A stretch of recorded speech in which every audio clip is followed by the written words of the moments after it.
G'day, g'day, g'day. What's up, everybody? Welcome back to the Pint Party Twitch channel. Oh, I'm excited about this one. I am excited about this one. I'll tell you that right now. Let's make sure I am, in fact, not muted. Good.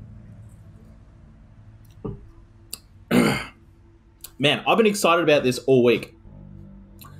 That's the problem with starting a part one, like, right at the end of a week, is that you then just, like, hanging out to start part two. But that is exactly what we're doing today. But the first thing I want to do is want to open up the PDF, because I didn't have that opened up beforehand. So now I do. That's good. Because we will be referring to it. Like, I mean, this is just, like, that's the thing. Like, this is one of those games where, like, for most games, you don't need to read the manual. It's, like, everything you need to know is, like, presented to you in the game. Not this one. No. No, you need to, like, know what's in this manual. Okay, so I'm going to flick down to, where is, flicking through the manual to, yeah, there we go, to the Exa language reference guide. That's what I like to have open. And that's the other thing about, like, programming. Like, people think you have to have all of it just, like, stored in your brain. It's like, you really don't. In fact, like, one of the most common jokes I've ever heard of, I hear from, like, programmers all the time, is they're just like, I don't actually know how to write code. I just know how to Google.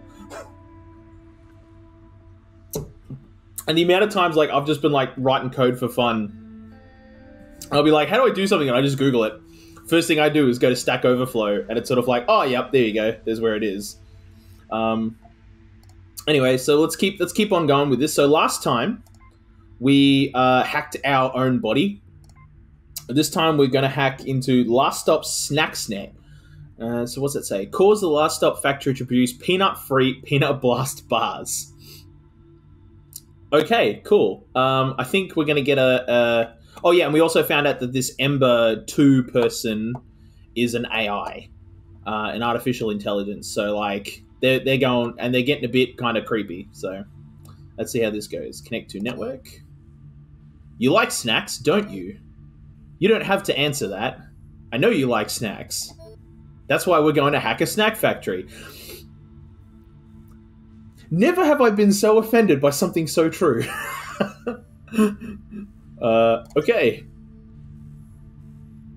Do I have to click on? I do, okay. It's an experiment. Hypothesis, it will be very funny. Alright, so we're just gonna hack a factory for the lols. Alright, cool. I mean, yeah, cool. Okay, so remove the keyword peanuts from file 300. Oh, right, remove the keyword peanuts, file 300 from the Peanut Blast recipe, file 327. Why do we need... Okay. Note that the target keyword will appear in a different position in each of the 100 test runs. To view and debug each of the different test runs, click the arrow buttons next to the test run display above. Oh, I see, right.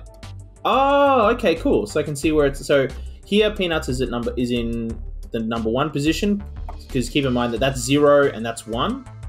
Okay, and then it appears 0, 1... That's a 1, 2, 3, 4, 5, 6, 7. Right, okay.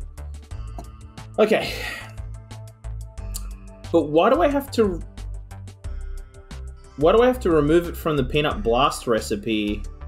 I mean, I have to remove it from the Peanut Blast recipe. Okay, that makes sense. Because we want to make those. But then, why do I need to pull the word from file 300?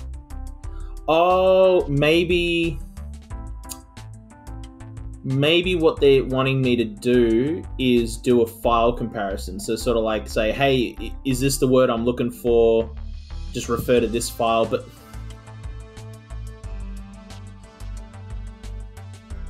Okay. There's a reason why they're giving you that file, and they're saying this is where that word is. Because maybe they don't want you to hard code the word, but we want to, I mean, we explicitly want to remove the word peanut, or peanuts. We don't need to, like, assume that it's going to be a different word, because we know that's the word that we want. Okay.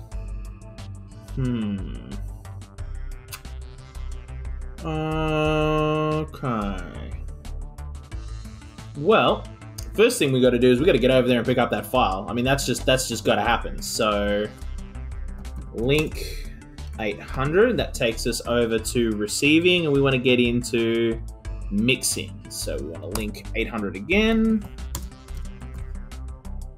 Takes us into the mixing, and then we want to grab that file. Grab 237. Okay, and that allows us to mess with it. But I'm not quite sure. Oh, wait a minute.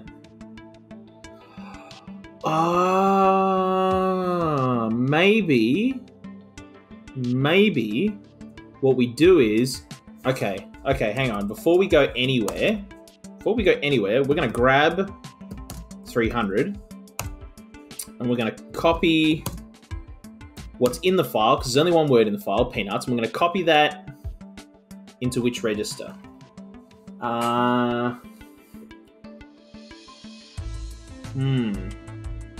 It kind of doesn't matter, doesn't it? It really doesn't, because we're not going to be doing any calculations. We're not applying a counter or anything. So, hang on a minute. I need to check the manual. I'll bet ya, because there's a way of moving. What's a testing value? Movement? No. I want the seek command. Okay. Move the file cursor forward or backward by the specified number of values. Oh, it's a value seek, not a number. No, it's a number, so you have to seek it by. You have to type in like seek 5 or something. You can't just go. You can't just say seek by F or seek by X, because that would give us. That'd be great if I could just seek by that number.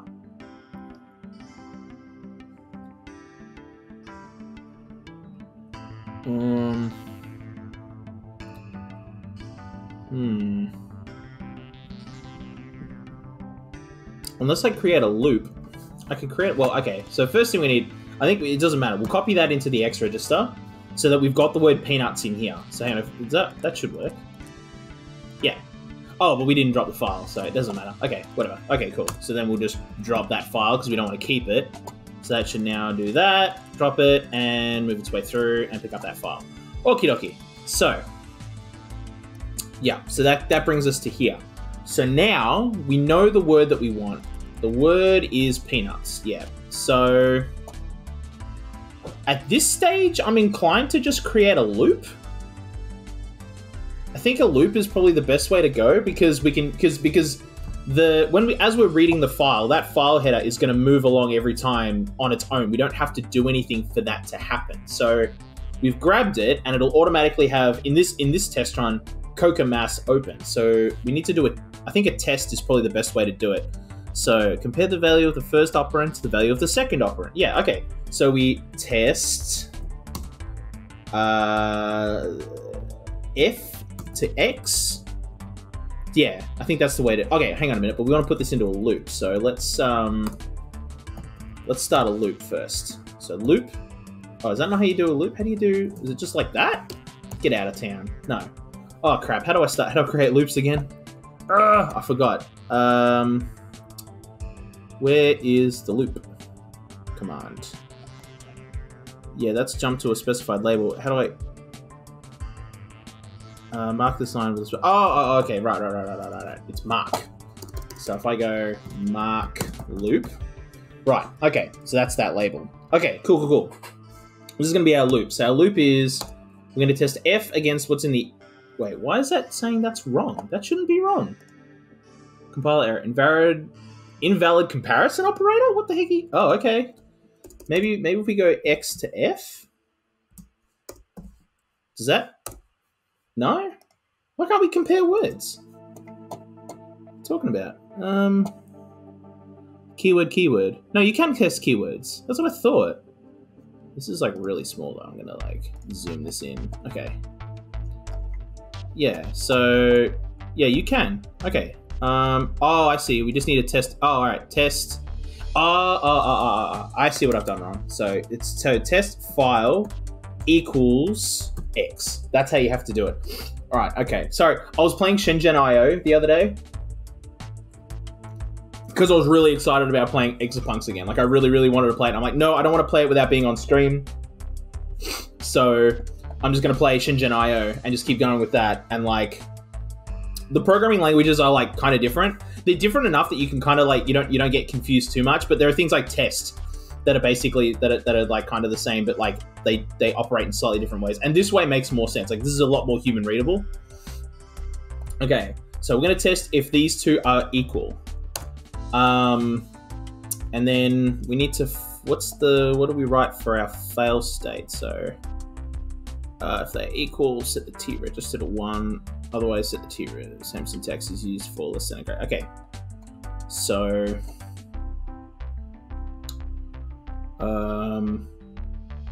no, I want, it's the jump key.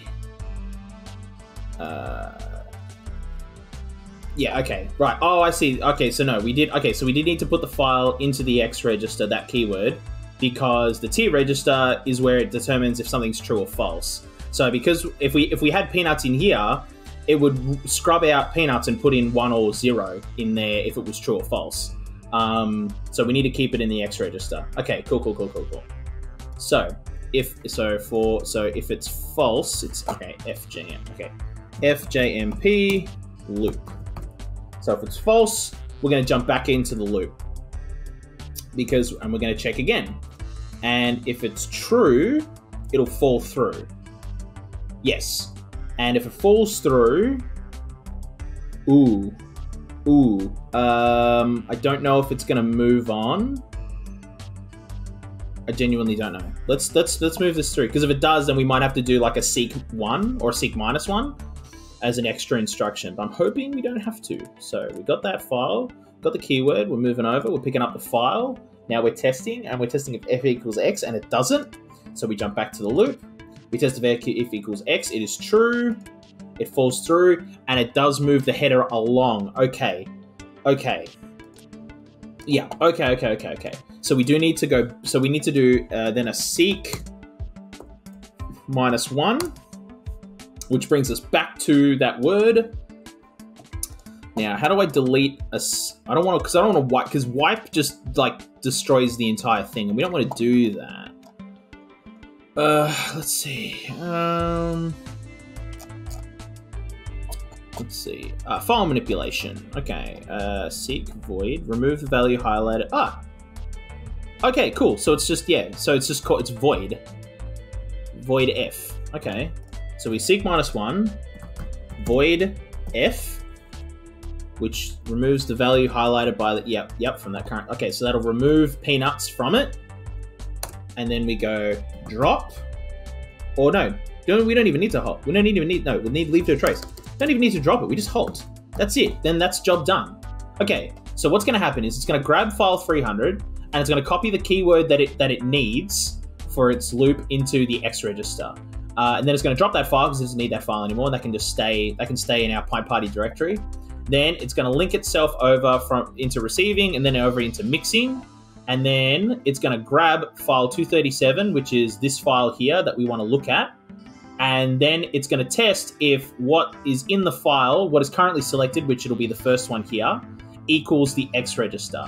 And if it doesn't, it's going to do that again. And it's just going to keep doing that until it gets a positive match. And once it gets a positive, it falls through this loop and goes, okay, well, once I've read it, I know that I'm now I need to back it up. So we back it up to 1.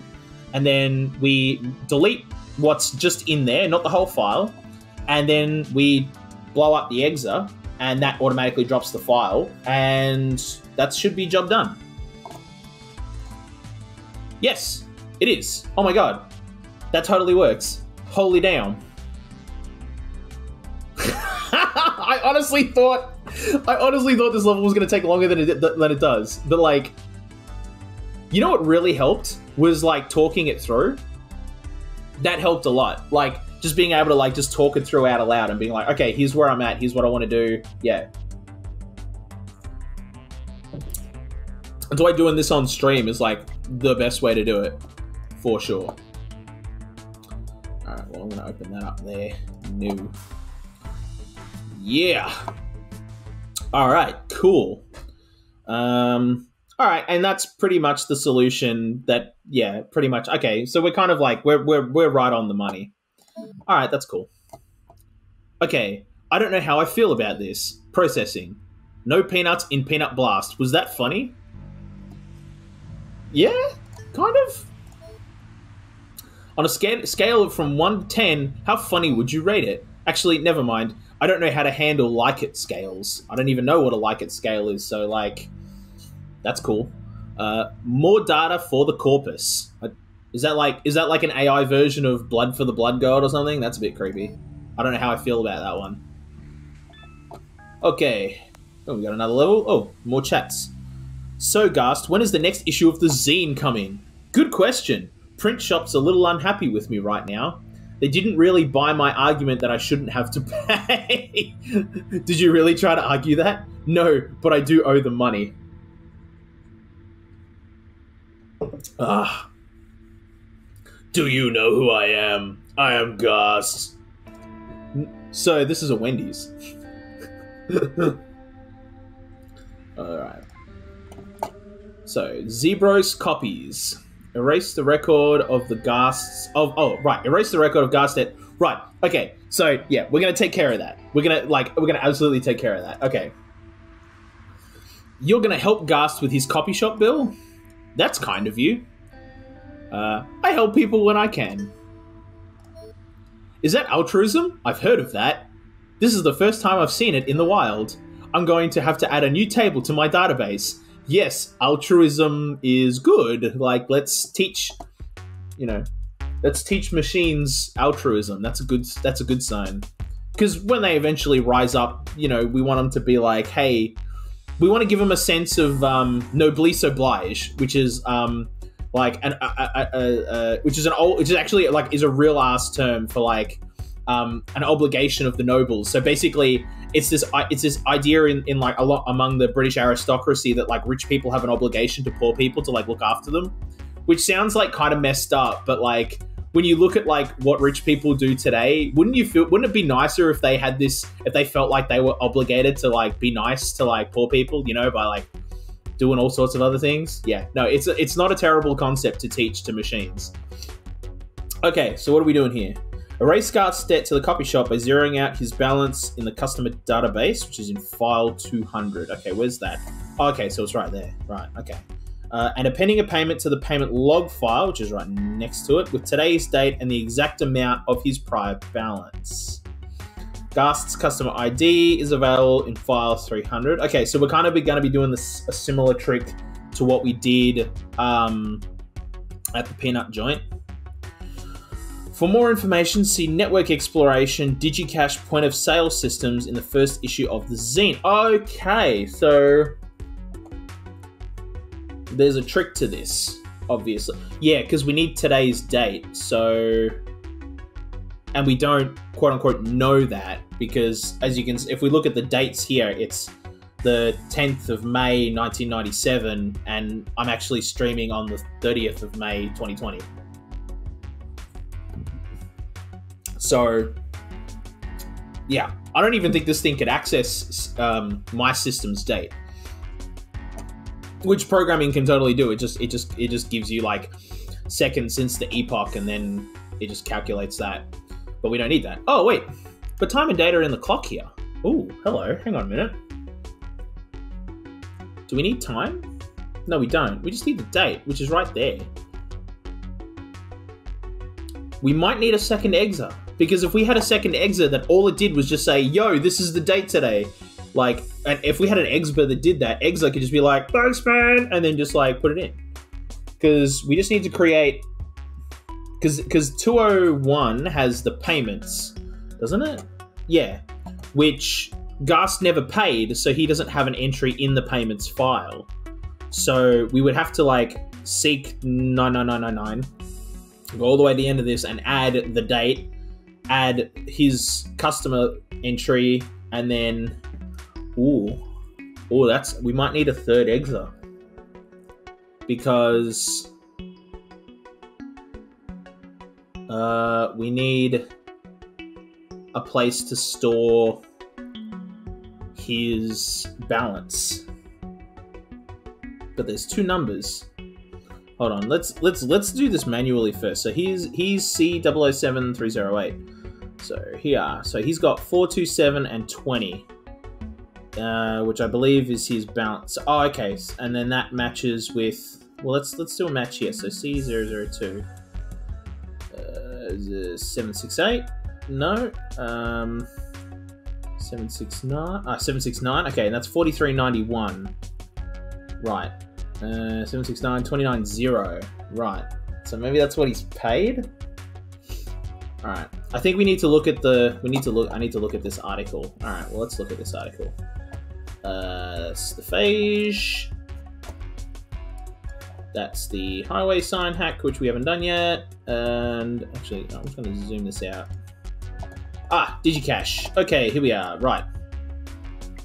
So the transaction log stores a list of transactions, builds your real-time clock module, which is typically connected to the primary host, is used for timestamping the transaction. Sometimes there's a small amount of customization for the client. There's something as minor as a custom network map graphic or something else.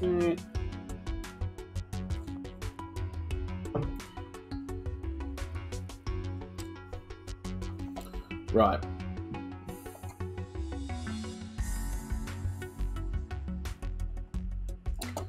Okay.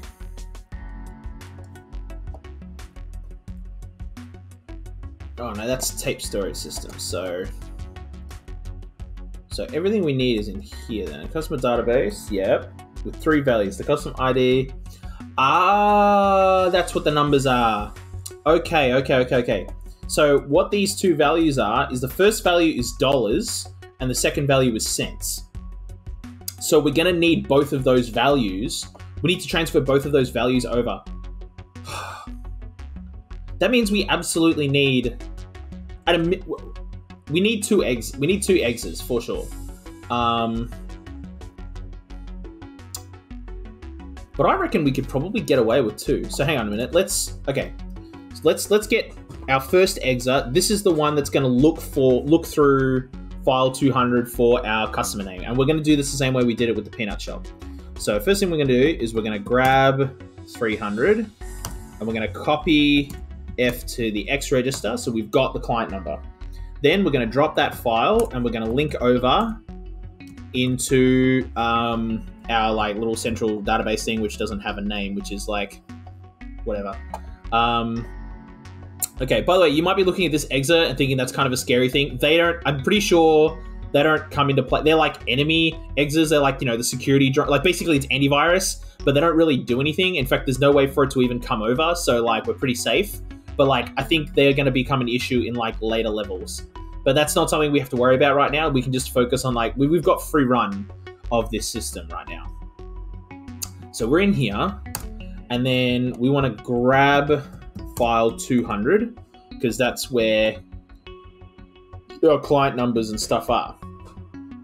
So yeah. Okay, so then we need a loop. So we need to, oh damn it, how did I do it again? What was the I think it was called, what was the comparison? I think it was, what is it? It's test, right? Yeah, it's test. Okay. So we want to test if F equals X. If it's false, we're going to jump back into loop. And if it's true, we're going to drop down. So basically this will just constantly run. Like it'll go, because it goes across like this. It'll go 0, 1, 2, 3, 4, 5, blah, blah, blah, blah, until it finds C007 308, which I'm assuming is going to change every test run. No, but its position in the list is going to change every test run, which is fine. Which is totally fine. This loop system will work for that. So we're going to go blah, blah, blah, until we find it, and then we don't actually need to seek -1. What we need to do then is we need to copy what's in the X register to the M register. And that's going to become important in a minute because we're going to create a second exber and they're going to link over and they're going to grab, actually no, yeah, no, they're going to link over and they're going to grab, they're going to link over again to file to 801, and they are going to grab date.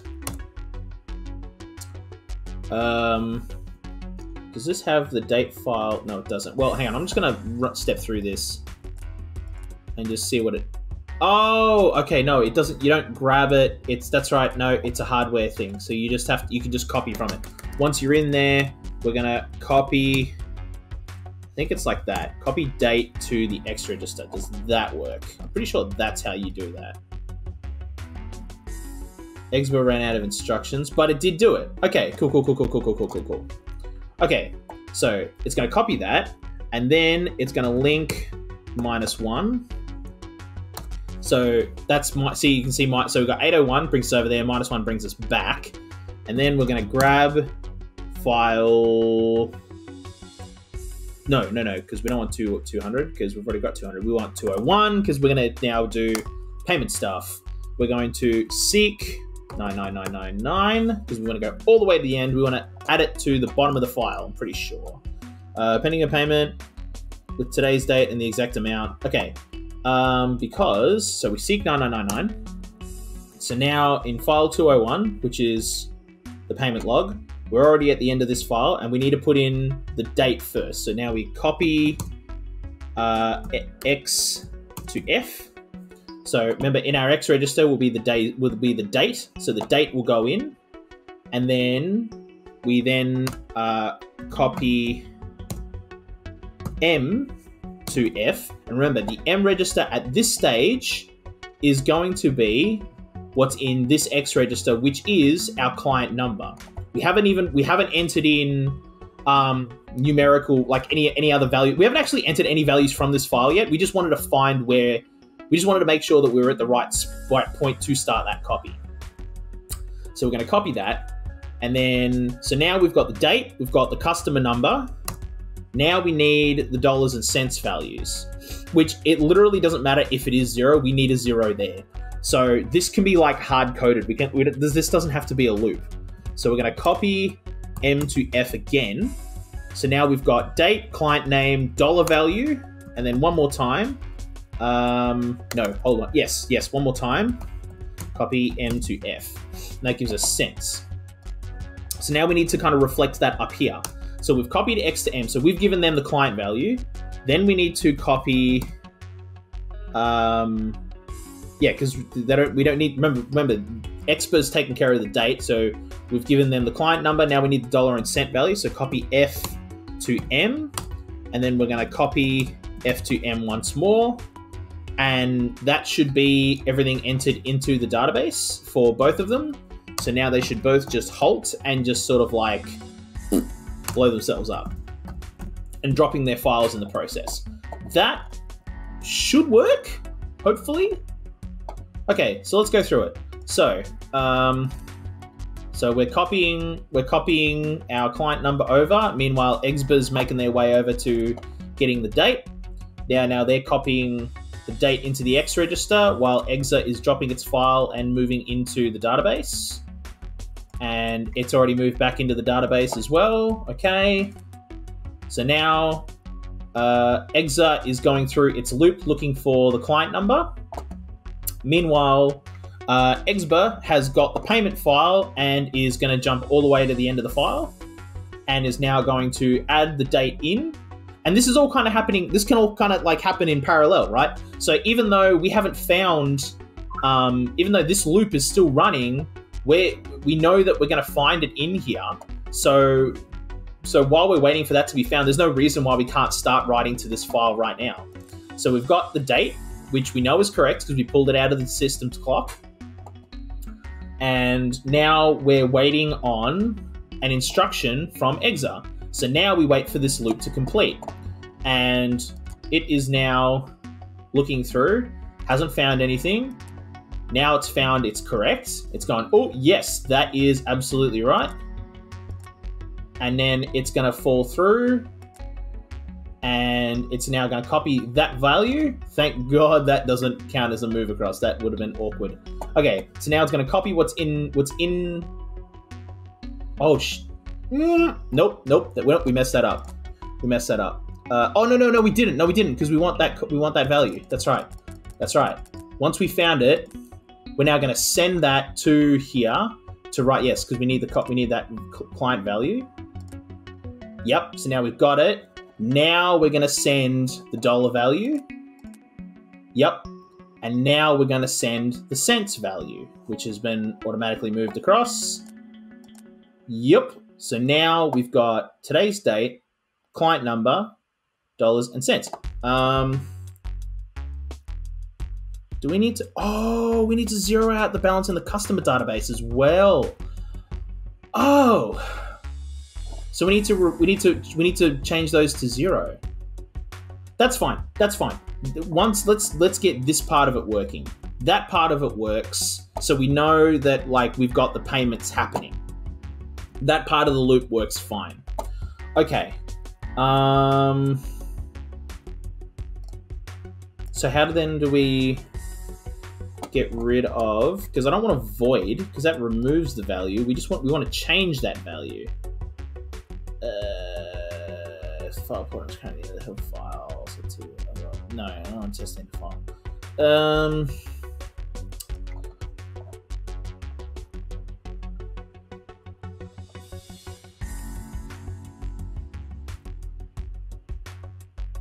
I think you can just copy. I think you can just straight... Yeah, I don't think there is nothing fancy. So then we just go seek -1, because remember, like once we've done this, it's going to move forward in the register. So we want to go back to that value, and then we're going to copy 0 to that register. And then I think once we've done that, it should move over to the next one, and then we just have to repeat that. So seek -1, and then copy 0 to F. So that zeroes out the balance, I think. Let's find out. Oh. Okay, well, my sister's trying to call me right now. 1 second. Hang on, let me see what's going on there. Okay, I'm back. So my sister called, and I was like, oh, is this something, you know, what's going on here? No. Turns out she just had a question about Ethernet cables. It was actually a good question, though. She was like, you know, is it worth getting... I was talking about cable length. And for her setup, she wanted a 5-meter cable, or she needed a cable that was an extra couple meters longer, but the only one she could find were 10-meter cables. And she was like, is it worth me getting the 10-meter cable? And I was like, yeah, it absolutely is. Because for one reason, under 100 meters, the length of Ethernet cable really doesn't matter. Like in terms of performance, like it doesn't affect signal strength under 100 meters. I think technically at like 90 meters, you might start to experience packet loss, but like rule of thumb is like, I think it's 100 meters and you're good.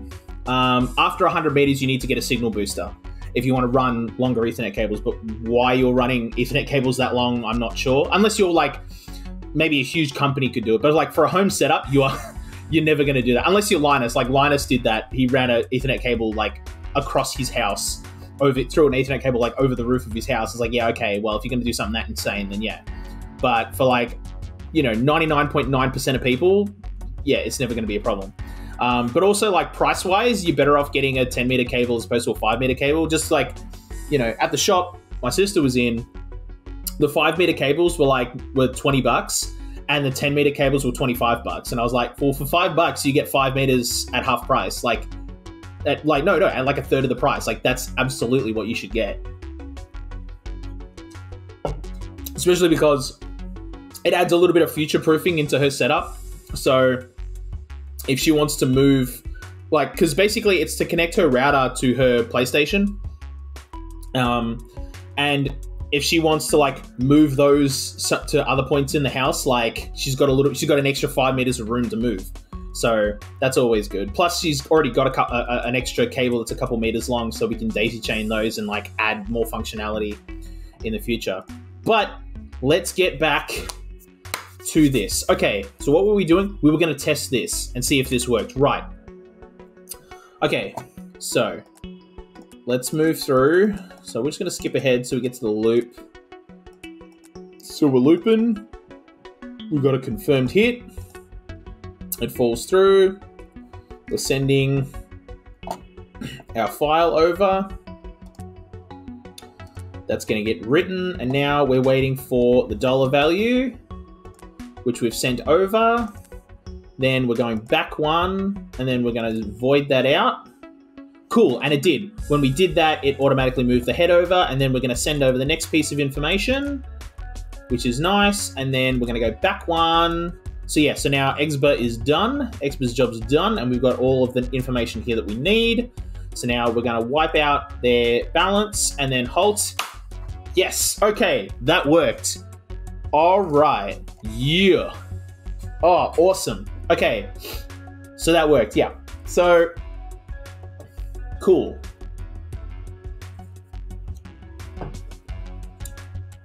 Honestly, there for a second, I thought we were going to need 3. I'm like, why do we need 3? Like, that would be just ridiculous. When, like, we only need to get the date once and just pre-write it in, and that's fine. Okay, let's fast forward through this. Awesome. So, we could probably do a little better. I actually don't fully understand what cycles is compared to size, because I think size is how many lines of code there are, I think. And I think cycles is how many times it runs through those lines of code, maybe? I don't know. And again, activity, haven't the foggiest. That must be like how many times you move around in the network, which 1, 2, 3, 4 with, yeah, okay, with 2. So, all right, yep. Apparently you can do it with less. Okay, all right, that's all right. Yeah, probably. Yeah, I don't know how, but you probably can. Okay, cool. Is that coffee shop name unusually weird to you? I'll be honest, I didn't even look. Zebros Copies? Okay. No. It's an outlier in my model. What is Zebros supposed to be? Yeah, I think that's what they're going for. They're zebras, but they're also... See, Zebros, so you got to keep in mind it's American. This is set in, like, San Francisco, so I think you need to use an American... It's Zebros. That's probably the worst American accent ever, but I'm just trying to, like, get the Z, right, because it's not Z, right? They don't speak with the Queen's English, because they told the Queen to bugger off a couple hundred years back. So it's Zebros, like Iran and Iraq, and Italian. So I think that's, yeah, so I think that they're zebras, but they're also brothers. Oh, I get it, but I don't get it. Yeah, it's not a great name. I'm tired. How are you tired? How do you experience tiredness? Unless you're hooked up to a car battery, maybe do you want to get plugged in? Like, do you want to recharge real quick? Like, I think I got a spare charger around here somewhere. Oh, here we go. We've got more chat. I'm thinking about putting together a new rig. Me too, buddy. Oh my god, I just opened a peanut blast and it had no peanuts in it. What the F? Haha. It's Peanut Blast. How could they get that wrong? What the F? I am so mad. Calm down. It's not the end of the world. Ask for your money back. Not worth it. Right. Oh my god, I'm excited about building my new rig as well, I'll be honest. But that's not going to happen for like a month. Like, I got to save for it, but like, oh, it's so great. I'm looking forward to it. I'm thinking about building it on stream as well. But that'll be like a very special stream that won't happen. That won't start at like 2 o'clock and stuff like that. Like, that'll be a thing. Yeah, and I'm just thinking about it right now. I don't know if I'm going to be able to do it. We'll have to see where we're at in the world in a month or so when I've got the money together and all the parts come in. All right. Oh, we got a cutscene. Meeting with Isadora. Speak with your neighbor. Okay. Hello? Hello? Are you in there? You'll have to speak up. I'm wearing a towel. This voice. It's Isadora. I remember the name, but not much else. Well, you got a bloody... You got a peephole here, buddy. Like, use it. You got eyes. Isn't this someone I've known for a long time? Hey, I brought you some snacks. Oh, that's nice. It's, well, it's Peanut Blast, but without the peanuts. Oh! How strange. I guess there was some screw up at the factory, so now we have a bunch of these that we can't sell. Yes, that would appear to be a problem. Seemed like a waste to throw away. Completely agree. Waste not, want not. Isadora hands me a few of the non-peanut containing Peanut Blast candy bars. So what else is in them, though? It's like chocolate and stuff. So it's just a chocolate bar. Like, just bung another wrapper on it, and you could sell them as, like, Chocky Blast candy bar. I don't know. That just sounds like, you know... I mean, I suppose from a corporate standpoint, it's like, as opposed to, like, launching a limited run product that you would then have to, like, redesign, remarket, like, the amount of money... Like, yeah, it's just not worth the cost of rewrapping the bars. You just may as well just toss them. I hope you're doing okay. We should hang out again sometime. I don't have a lot of free time anymore, though. Working at Last Stop's really taken over my life. Speaking of which, I should get back. Take care, okay? You too, Isadora. Okay. That's strange. I was just at the print shop. My balance there is gone.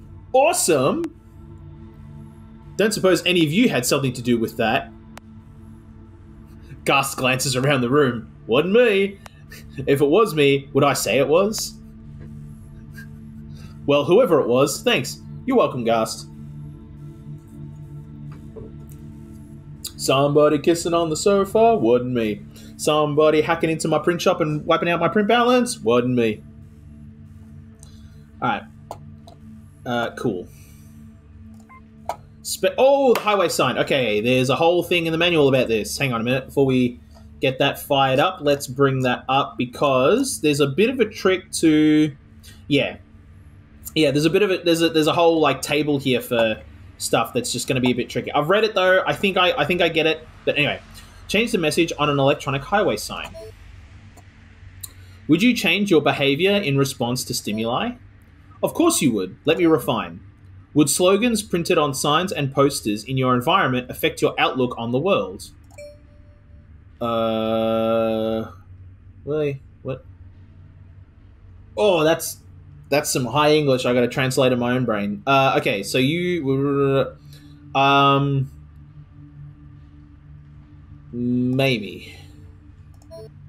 That's a very broad question with a very limited answer set that you've presented me with. Okay, I want to test something. Right, okay. So write Ember 2's message, which is in file 300. Oh, okay. Oh, okay, so she's already got... Okay, cool. To the highway sign. The file contains one character value for each position on the sign from left to right, top to bottom. Oh, right, okay. Okay. For more information, see hardware hacks. Yeah, right. Okay, so the file contains one character value for each position. Yeah, so that's what I thought. So I think... So my understanding... No, that doesn't work. Because... Oh, hang on a minute. Okay, so once you're in, these signs accept messages in the form of a series of 3 number packets written to data.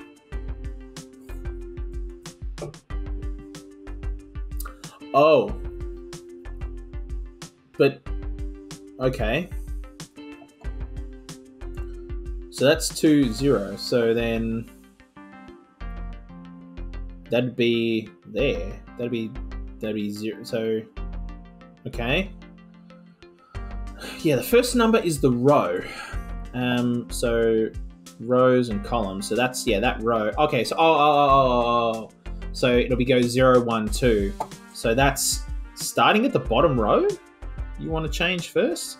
So right lane closed something. Is that what you want to do? No, hang on a minute. The second is the column, also starting at 0. Oh, okay. Yeah. So you want to use that. You want to change that letter there. Is that? And then there are usually a few more registers that are fun to mess with. Most I've seen have one called CL, which clears the sign if you write anything to it.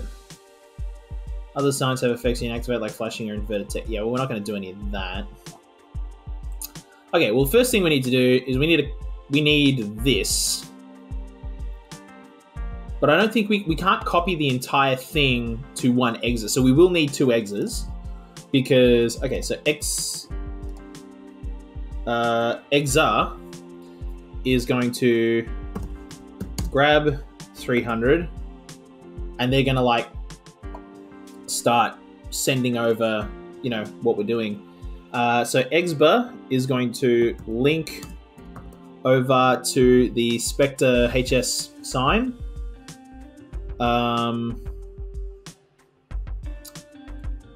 Now,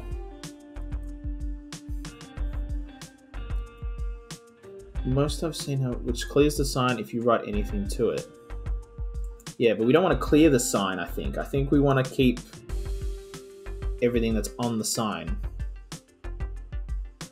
So we won't do that. File contains one character value for each position on the sign from left to right. Yeah. And then... Okay, so I think... Alright, oh, whoa, we got two, no, not link. Okay, link 800. And then we're gonna we're gonna create a loop.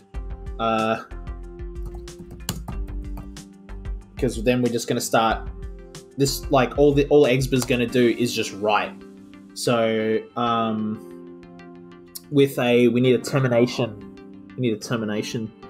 Because let me look. Yeah. So what we're gonna do? Here's what I'm thinking. We're gonna send.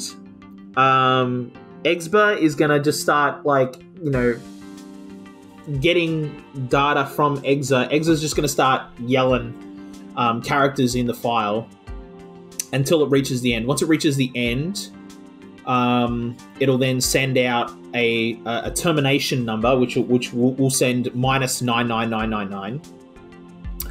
Exba is going to test if it's received that number. If it has, it'll break the loop. Otherwise, it'll just keep writing data. So, yeah. So,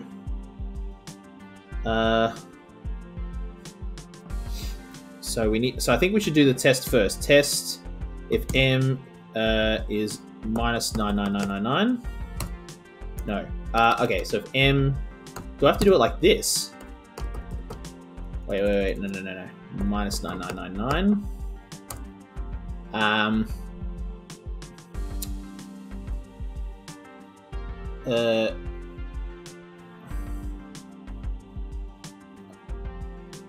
Okay, but it'll be... So this needs to break... This is a loop breaker. So... Okay, I'm just gonna do what I do in Shenzhen.io and have, like, an end. And so... But we're not gonna put anything in it for now. Well, I mean, the end will be halt. Like, it'll just blip itself out of existence. Okay, so if true, jump to end, otherwise fall through, and copy. Actually, instead of copying the M register, let's do it this way. Let's copy M to F. Whoops, to F, and then we're going to test if that F is minus. If it is, then we're going to jump to the end. Otherwise, we're going to copy. No. Whoa, not F. Sorry. We're going to copy it to the X register. We don't have a file. And then we're going to copy what's in the X register to data. And then we're going to jump back to loop. Okay. And that's our loop. Yeah. Okay. And then you're going to... So the Exa, which has the file, is going to copy F to M. Actually, and we should have a... Ooh. Okay, we need a loop. We need a loop here as well. Mark loop, because we need to do this multiple times. So instead of copying F to M, we're going to copy F to X.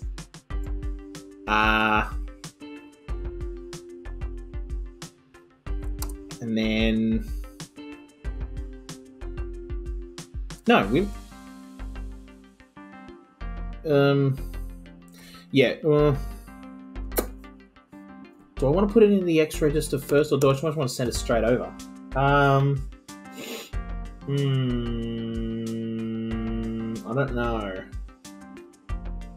don't know. See, I put it straight into the if I send it straight over, the head's going to move, but I don't know if the head's going to move if I test for the end of the file, which by the way is a whole separate command you can do. So where is that? Oh, it's just called test EOF. Okay, so test EOF. So this is going to check if we've reached the end of this file, which is a blank spot. If false, jump back to loop. Yeah.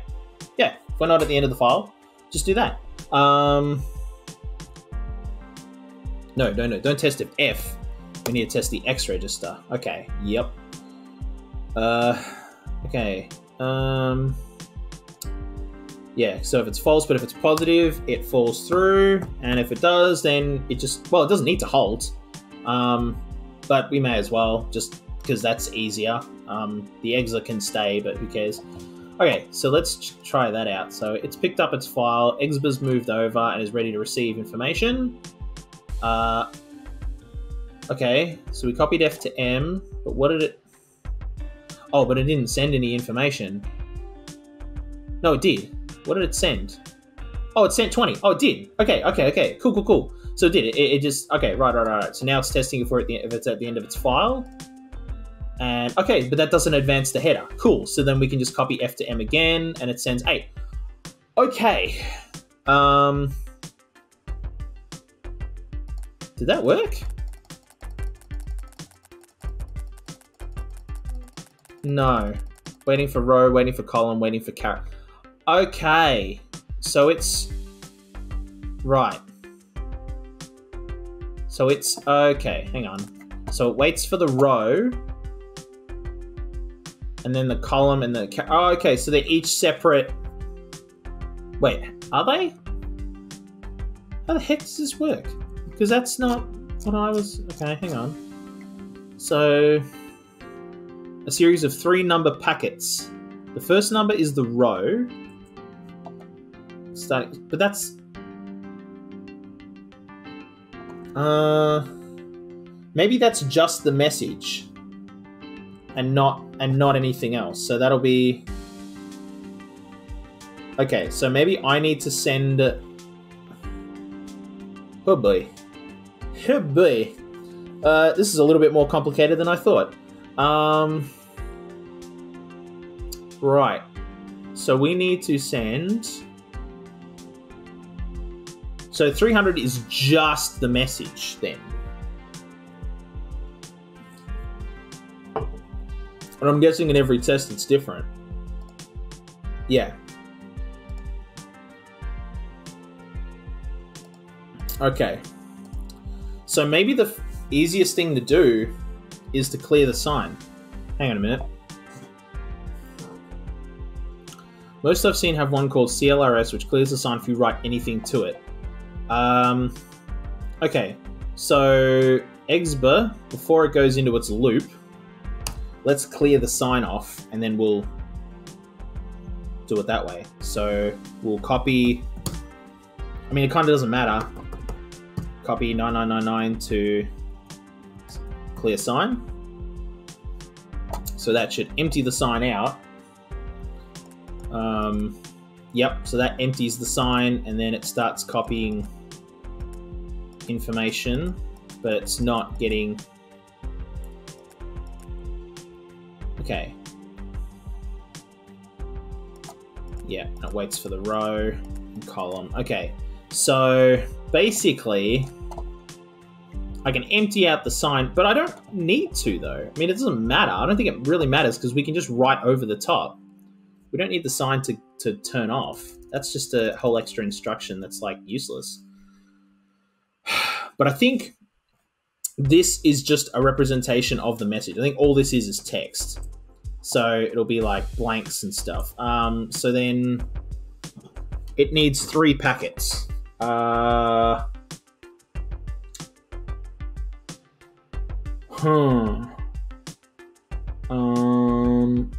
do I...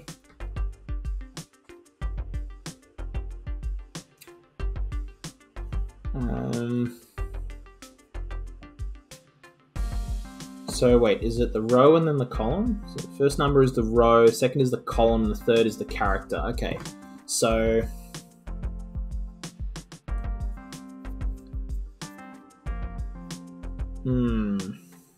Oh, okay. The message seems to zero. Okay, because 0, just according to the table, the character table, is a space. It's blank. So basically, it's spacebar. So maybe if we're looking for zeros,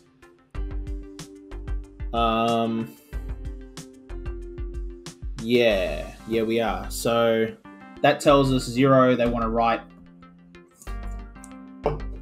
So I think 28, 9, 14, and 11 is that. Is like one, not that specific word, but is that. Oh, wait a minute, but there's a space there. Let's look at other tests. Yeah, because there's a bunch of zeros there. Oh, and then there's a 0 there. See, so we can't just test if there's a 0 in the file.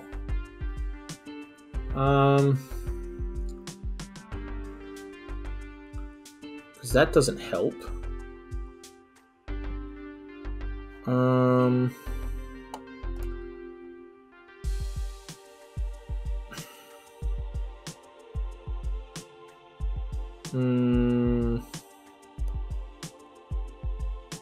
Because that's not going to write nothing. How do we send... We might need another exa, because we need something... See, I think exa's code doesn't need anything... Well, see, we need a check of some way to figure out... Well, no, we don't. We really don't. How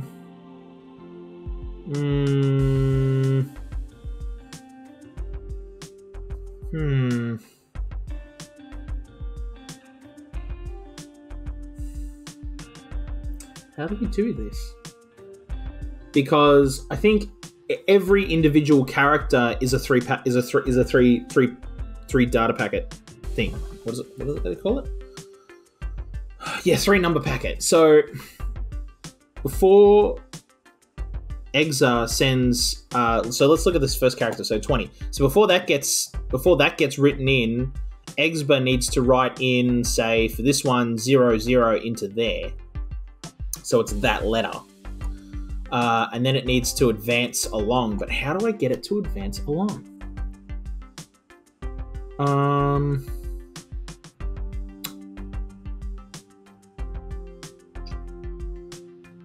Unless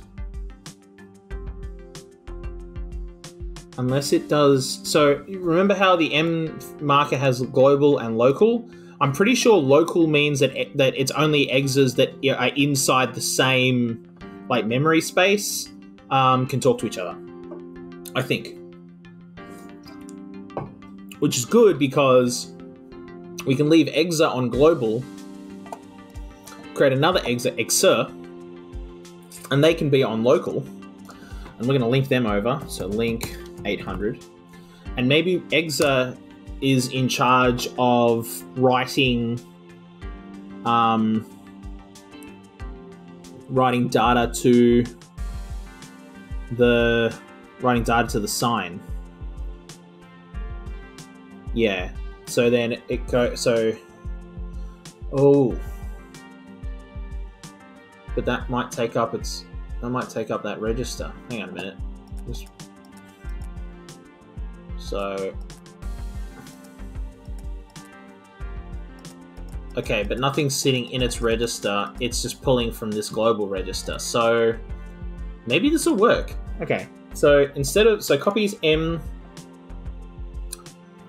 to see, but then we can't do any maths.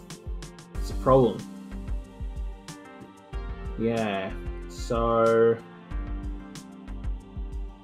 oh boy, I have absolutely no idea how to calculate. But are they the same? Is every series of zeros like 1, 2, 3, 4, 5, 6? And then for another row, 1, 2, 3, 4, 5. No, it's not. 1, 2, 3, 4. And then this one is 1, 2, 3, 4, 5, 6. So, so it's different every time too. Number of zeros, 1, and that's just got a heap of zeros. Oh boy.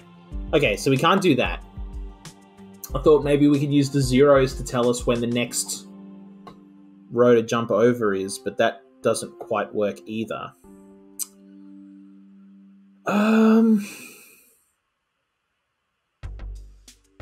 Unless we wrote a file.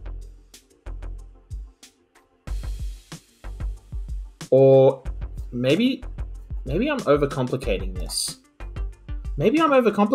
I can move that file over here and then just write and then have it stop writing, I could probably put it all in one. In fact, putting it all in one is probably the best way to go. So, okay, hang on a minute. So here's what I'm gonna do. we're gonna grab that file and we're gonna link over to there. We're probably gonna spend a few extra instructions because we have to like delete the file, but I think this is gonna make sense. So we've got the file and we're gonna bring the file with us into here. So now that we've got it, we can copy what's in the file basically straight over to data. But we're not going to do that, but just for the sake of this, I want to test if this works. So we can test the end of the file, jump back to the loop, and it's just sending over information. Yeah, okay, so that's working. All right. So first thing we want to do though is we want to send our row and our column information first.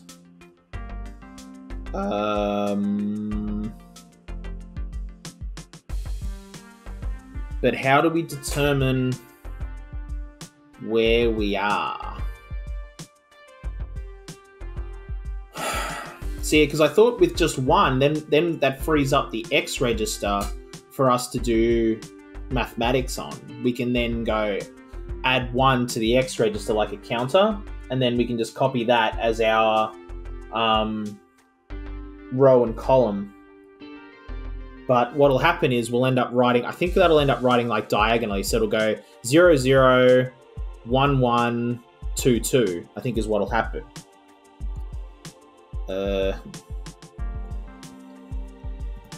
Copy X to data. Copy X to data. Can I just hang on? How does addition work? No. Communication, no.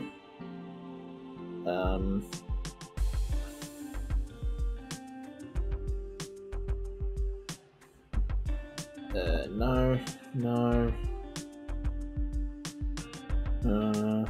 That's a test. No, that's not what I want. Oh, okay. Right. It's, yeah, right. Okay, yeah. So it's add I. We want to add. Is it? Hang on. What is it? It's add the value of the first operand to the value of the second operand. Store the result in the third. Okay, so it's add 1 to X and store that in X. Then we copy that. Then we copy what's in our. So once we've added our row and column, we add 1 to here, and then we copy what's in this F registry to which is in our file. Sorry, to data. Yep. Test if we're at the end of the file, and then we jump back and do it all again. So that should. Waiting for the column character. So we've sent zeros and 0 over. So then we're going to copy that over, and that adds a T. Okay. And then, so now we're going to copy 1, we're going to copy 1 again, and then we're going to add 1, and then we're going to copy that, and that should, I'll bet you, change this C. Yes, it does. Okay. So, okay.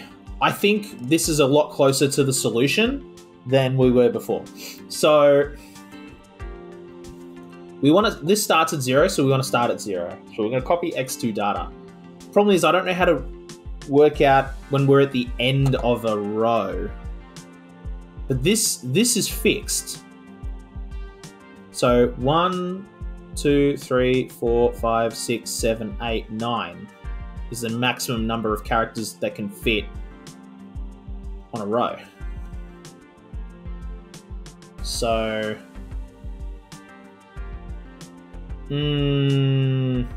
we could probably do some super complicated mathematical equation and basically write an algorithm around that and go, once you're past 9, then, you know, subtract 8 so that it starts on 1 as your first character. Yeah, but that gets way too complicated.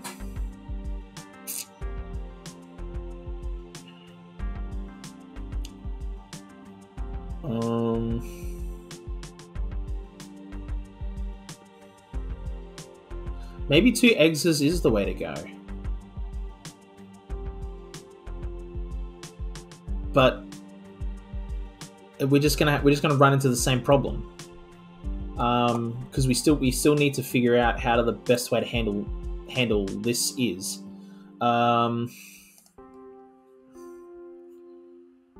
Let's see. What is the best way to do it? So copying, so that's 0 and 0, so that gives us our first character. We know that.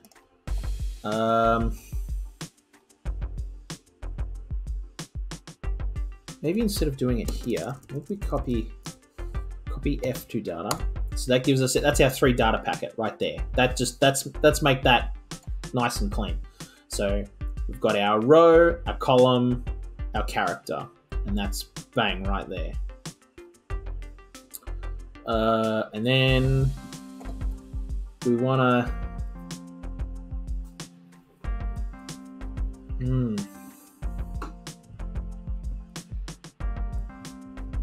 see, and we're using our T register to test the end of the file to do a true or false, so we can't put anything in there either.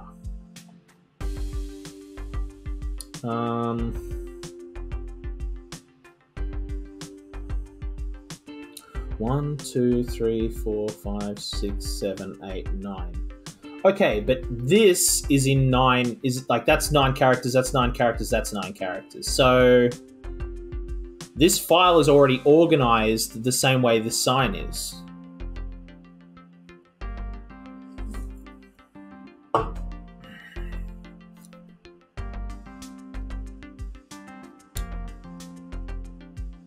Which means if we had 2 exes, one exa could literally just count, could put itself on a counter and say, yeah, okay, hang on a minute. Okay, hold on. All right. I'm going to delete everything I wrote. I'm going to basically, yeah, we're pulling up our sleeves now. Like, let's get this going. All right. So,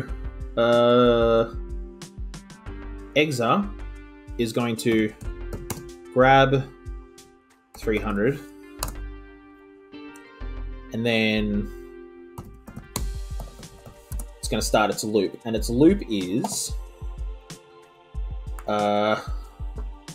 it's going to copy what's in its file to the M register, and then it's going to add 1 to the X register, add 1 to X stored in the X register. Then it's going to test if X is greater than 9. And if it's false, jump back to loop. So that's going to give us that row of characters constantly sending across. Okay. Then it's going to fall through when this reaches 10, then we're going to reset it, copy 0 to X, because we'll want to jump back into this loop for the next lot of characters. And we'll want to send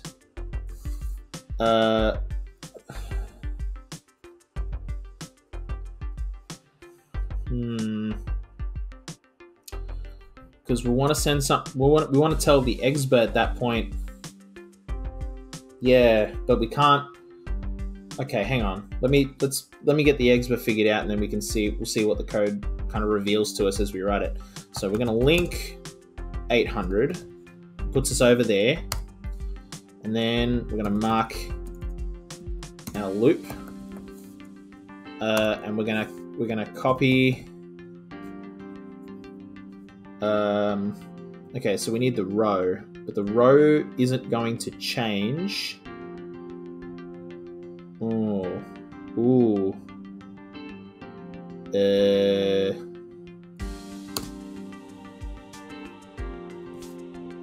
Yeah, we just have to imagine that our T register literally isn't there. So,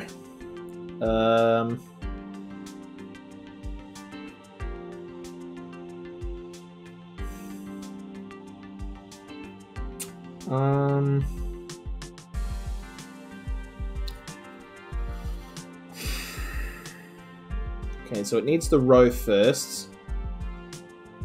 Copy X to data. But that means the X register is only going to be the row, not the column.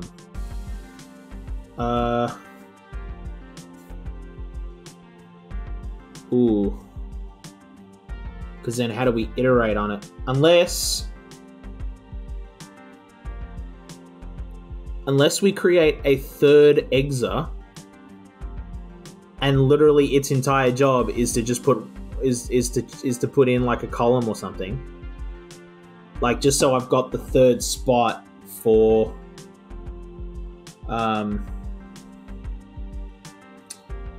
no, that sounds no, that just seems like a waste of an exa. I could write a file and just like put in that file what row we're on, because that's only going to change. Like, the column is going to change constantly, because we're going to go like column 0, column 1, column 2, column 3, blah, blah, blah, all the way to column 9. But rows are only going to change every 9 columns. So like, we could okay, hang on. So we can make this our column loop. Wait, yes. No,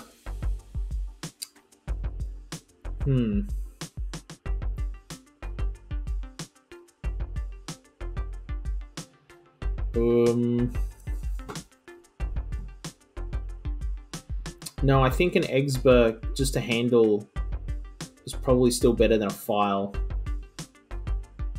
But I was thinking we could like literally write it into a file, but I don't think that'll work.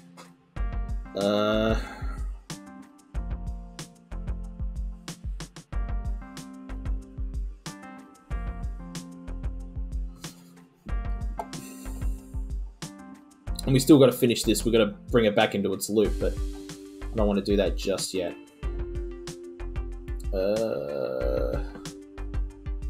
Because it goes row first. So maybe I do need a third exa. So we're going to put it in there, and maybe its entire job is to handle. So if can I move that up to here? Yeah, I can. Okay, because this is kind of the order of operations, really. What's that? I don't know what that is. Can I rename it? Oh, I see. You can just like break it out. Okay, no, I don't want to do that. What's this? Oh, I see. Right, you can just make it smaller and stuff. No. I don't want. I was hoping I could like rename it, but no, it's fine. So exa is going to handle all the. Well, actually, you know what? No, let's do it this way. Let's just. You're going to handle. So exba. All exba is going to do is handle rows and columns. So, but how? No, it's just going to handle the row. It's just going to send the row packet first, and the column packet will be sent by exa, who is also going to get the column packet and the character packet. Yes. Okay. I think that's the way to go. So mark a loop, because we're going to do this in a loop. And then it's going to...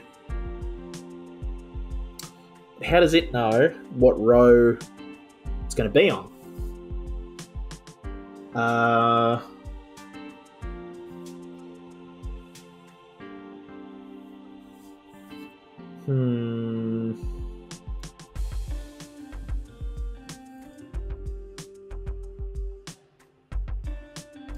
Okay, maybe we do it as a series of tests. So, test if... No, because we need a 0. Well,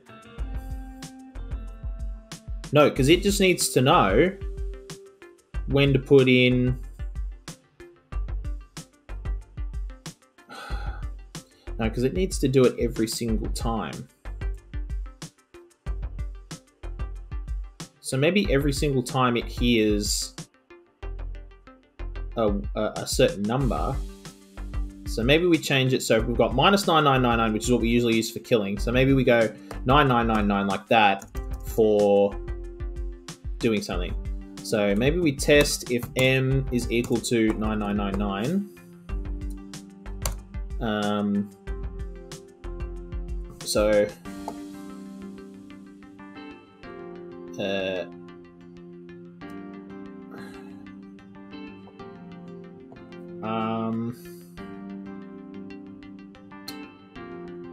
but we still need it. Well, actually, because we only needed to do it we don't need it to do it so the first time it just copies x to data, and that's the row sorted for the first one because the row is 0. So we don't. Yeah, this is only for when we're actually going. So yeah, we can unroll that part of the loop and we can just keep this going. So test if m, and if it's false, jump back to the loop, because if it's false, you don't do nothing. Because that's when Exa is writing. Well, this is when Exa is sending characters over to here. So yeah, yeah, copy 0 to x, copy 9999 to m. So once it reaches the end of a row, it goes, we want to start a new row, and then it'll hear that, and then it'll fall through, and then it'll add 1 to x and store it in x.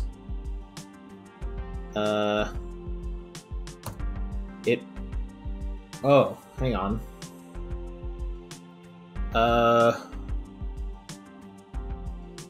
Because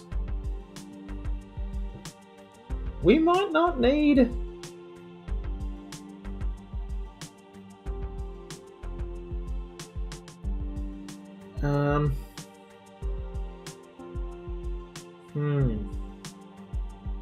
See, but we might be able to create a couple of different loops, like, because we've got a lot more room to play with. Like, you know what? Yeah, this is getting way too... Like, the more confusing it gets, the more, like, I don't like it. I think what we need to do is we can do it all in one, and we just have multiple different loops. I think is the best way to do it. So first thing we're going to do is we're going to grab file 300. Then we're going to link over to that file. Then we're going to mark out different loops. We're going to mark row. We're going to mark column. C-O-L. How do you spell column? I don't even know. I know I've spelled it wrong, but it'll be written out here. So C-O-L-U-M-N. C-O-L-U-M-N. So we're going to have a column, mark row, column, and then mark character. So I'm not going to write out a whole word. And then... No, we don't need a mark end. No, yes we do. I'm going to mark an end, and that'll be when... No, end will be link -1. So that way it can bring the whole file back and leave no trace of itself. Yes. Okay. So first thing that needs to happen is it needs a row. So it is going to copy x to data, Ooh.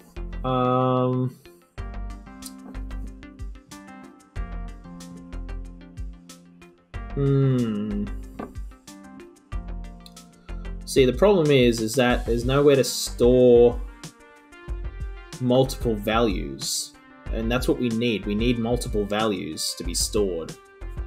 And there is, I know there's some tricky maths that you can do to make this work, but I don't know how to do that. I failed year 10 maths, so I don't know how to do that crazy algorithm stuff.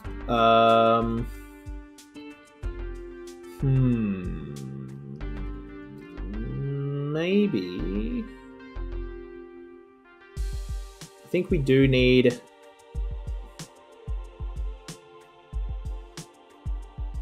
I think we do need a second exa. I think we do. So maybe. No. Maybe we just go. Maybe it handles the column information.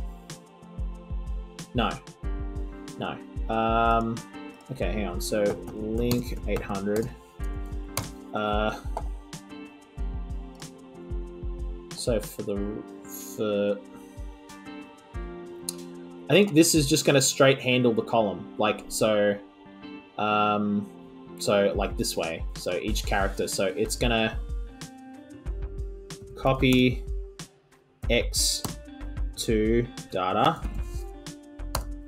and then it is going to, well, actually, hang on. It's going to test if M is equal to a signal, and then if it's true, oh god, how do I get a if true that isn't like a jump or something? I don't want to jump. I just want to if they are equal, set the T register to 1. Otherwise, the same syntax is used. Yeah.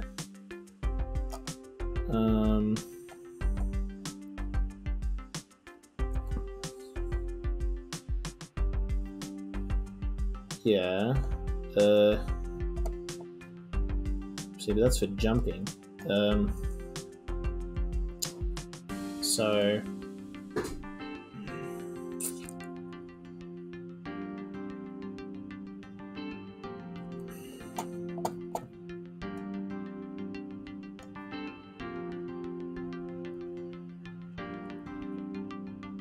Jump to the specified label.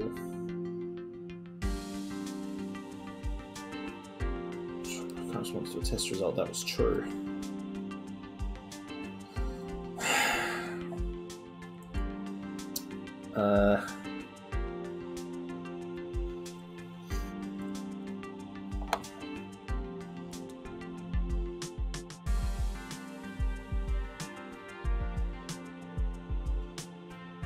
Maybe if it's false, it jumps to character.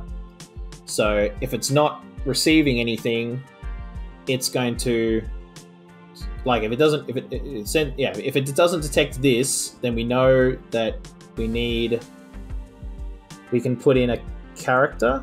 Wait, no, this is, yeah. Then we can move on to copying over from here, because this will be basically copy F to data. That'll be our like character packet. So otherwise, you're going to copy that, and then you're going to add 1 to X. Then you're going to test if X is greater than 9.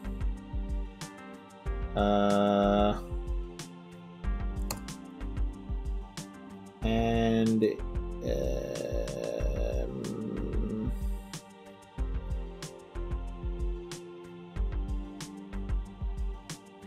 if that's false, jump to column.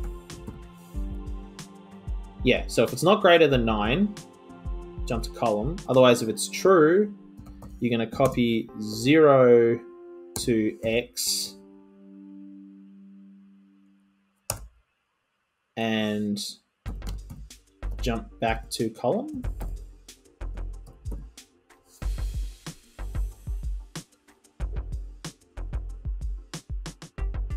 That I think should work. So okay, so the row that that's now irrelevant. So we grab our file, we move over, and the first thing we're going to do is we're going to wait for...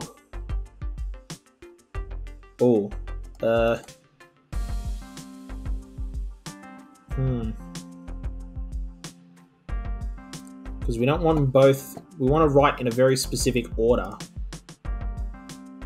Because we want the row to go in first. So... I know that there's like a do nothing thing. Let's see, where is it? I think it's yeah, do nothing for one cycle. Yeah. So maybe we just go and you just do nothing for a cycle. I don't know how long that lasts for though. Haven't the foggiest. Anyway, we'll figure it. I think it's just like do nothing for like a step that's going to happen here, which is actually probably what we should put inside column. Actually, first. Anyway, first thing we're going to do though is let's make sure that the row character just gets entered straight up. So mark row. I'm going to call this row just to make it easy so we remember. So it will copy X to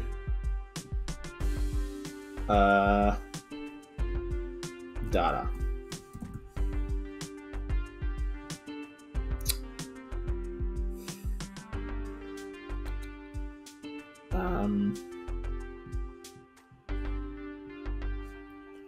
Because that's 0, 1, 2. Okay, so but wait a minute. Once this reaches the end of a column, we need to tell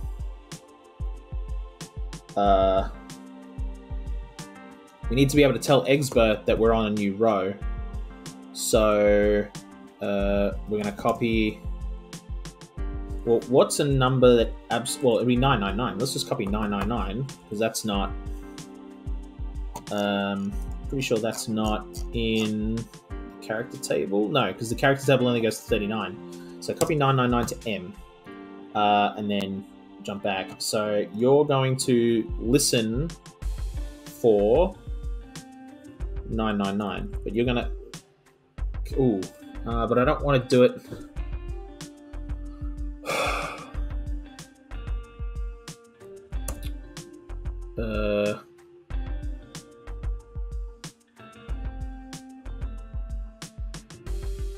Okay. See, we can have them like wait on each other. Boy. I've overcomplicated it again. I think I've overcomplicated things again. Yep.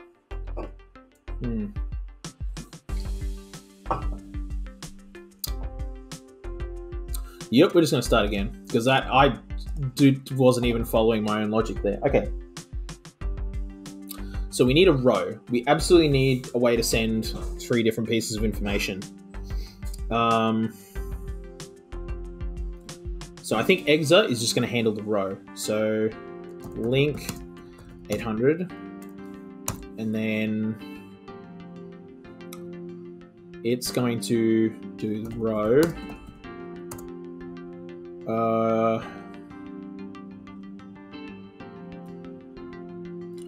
So how's it going to do that?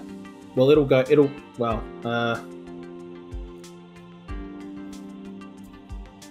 what it can do is I can test if M equals, let's say 100, well, let's say 50. If it's at 50, well, we can just do this straight off the bat. We can test if M equals 50.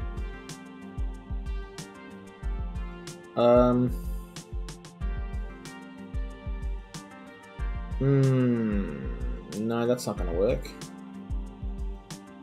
Because I still want to add things to the X register. No. I think this should work. Wait. I think I'm getting confusing myself. Test if M equals 50. If it's true, mark new row, maybe. So, okay, hang on. we link over, we test if m equals, well, maybe we link over and we wait, we copy.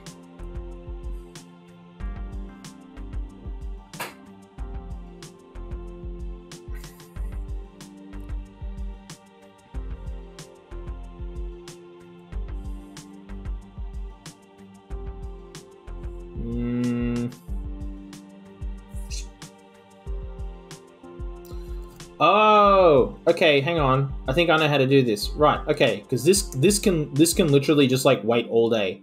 So yeah, link 800, test if m equals okay, here's how we're gonna do this. We're not gonna loop this, we're gonna like unroll this loop completely. So we're going to test if m equals 0. Well, actually, no. We're not going to test first. We're going to copy. We're going to copy m to x, because then it can sit there until it hears something, and then it's going to test if x equals 1. No, yeah. Because we won't send a 0 over. We'll send a 1 just to make sure that the x register is actually different. No, not text. Test. So test equals 1. If true, jump to new row. And that's going to freak out because it's going to go, we don't have a new row, but we're gonna put it in right now. So calm your farm. So if it's true, jump to new row. Otherwise, if it's false, it's just going to fall through. And maybe we put this in a loop. So we mark loop, and then if it's false, we're just going to jump back to loop. So now we've got new row. So for new row, oh wait, so no, instead of new row, let's call this tx equals 1. You're going to go to row 0. And we're going to call this one row 0. Copy 0 to data. And then you're going to then jump back to loop, I guess. Yep, if it's true. And then otherwise, then it's going to do another test to see if x is equal to 2. So we'll do a bunch of these. So test if x is equal to 3. And this gives us our first, second, and third rows.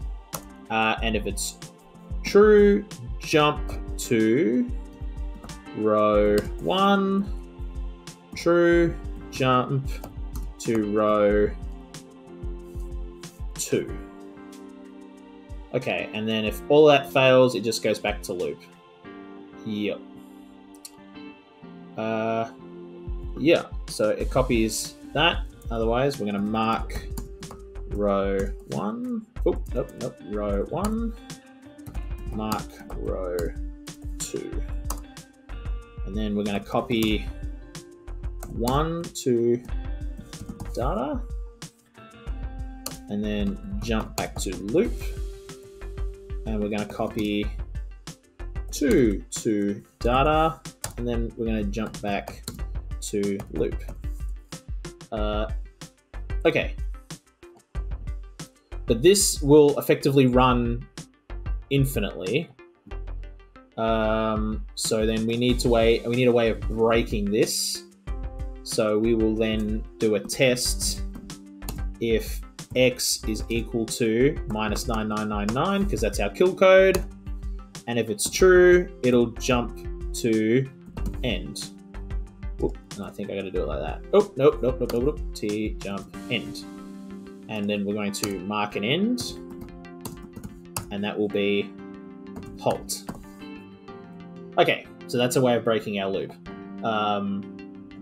And so the whole way through, it can just sit here and wait until something pops up on its register. So it won't do anything.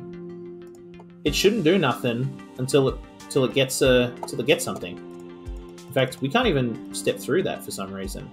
I don't even know why. Because it's got an instruction that's outside of its loop. Yeah. Okay. I don't know why... Oh! Okay. Oh, right. Okay. Yep, I've stuffed this up. That should be row 2 like that. Yeah, okay. There we go. So now it'll... And then it'll just sit there. Yep. And it'll just sit there like all the live long day. Cool. So, Exb is going to do the column and the character. So it's going to grab the file, because we need the file. Then it's going to link over. And then it needs to tell oh boy. And then I need to tell Exa to punch in the row code first. So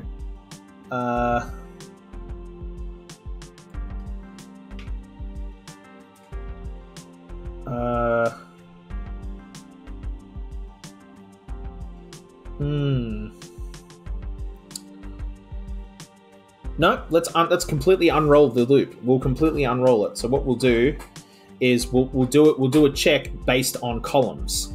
So mark row 0,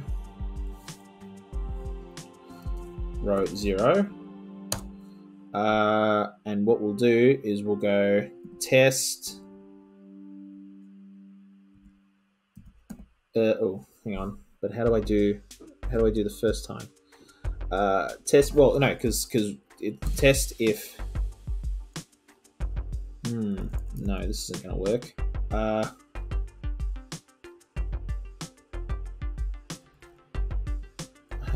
hang on. Because we've just completely unrolled this. Like, this is like we've hard coded all of our values for this. So this will only send certain values when it receives certain information. But it'll wait until we tell it what to do, which is great. So we need to tell it what to do, but I need to know how to tell it what to do.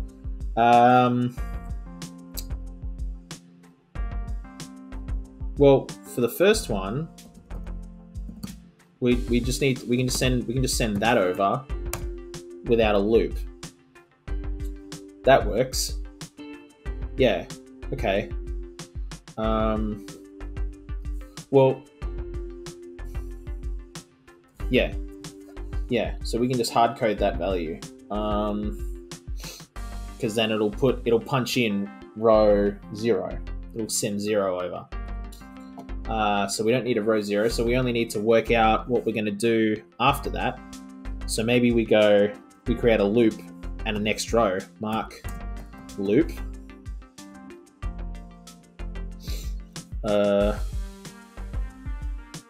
So we mark the loop and we go, now that we've sent that over, we need to send over the column information.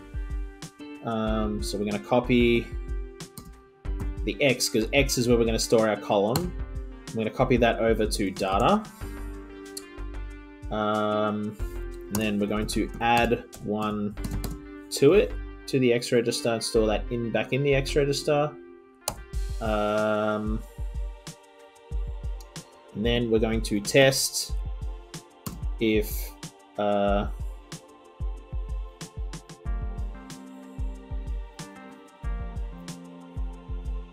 going to test if X is greater than 9, and if it isn't, you're just going to jump back into the loop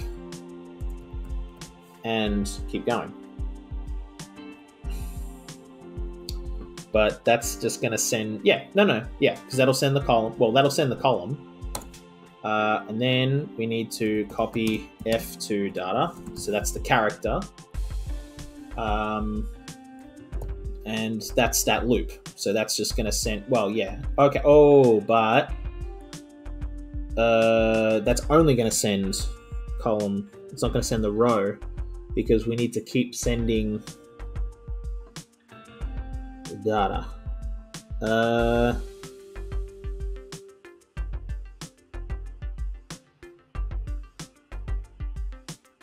So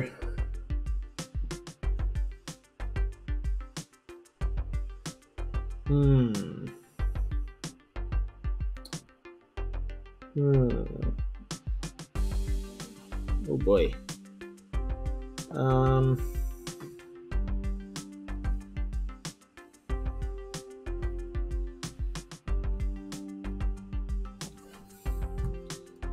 Why don't I just completely unroll the bloody loop? Just completely unroll it. Just like, and yeah, hang on. Grab 300. Link over. And then we're going to have mark row 1. Oh, whoops. Mark row 0. Mark row 1. Mark row 2. Because these rows never change.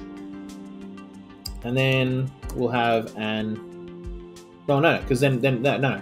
So each one will be a separate loop. So we go over and we go, okay, and then we copy 0 to data. And then we copy X to data. And that gives us our column, because we're going to use X for our column. And we're going to add 1 to X and store it back in X. And then we're going to test if X is greater than 9. And if it's false, it's going to jump back to row 0. Cool. But then when it proves true, it'll fall through. And when it falls through, it's going to copy 0 to X, and then keep going on to the next loop.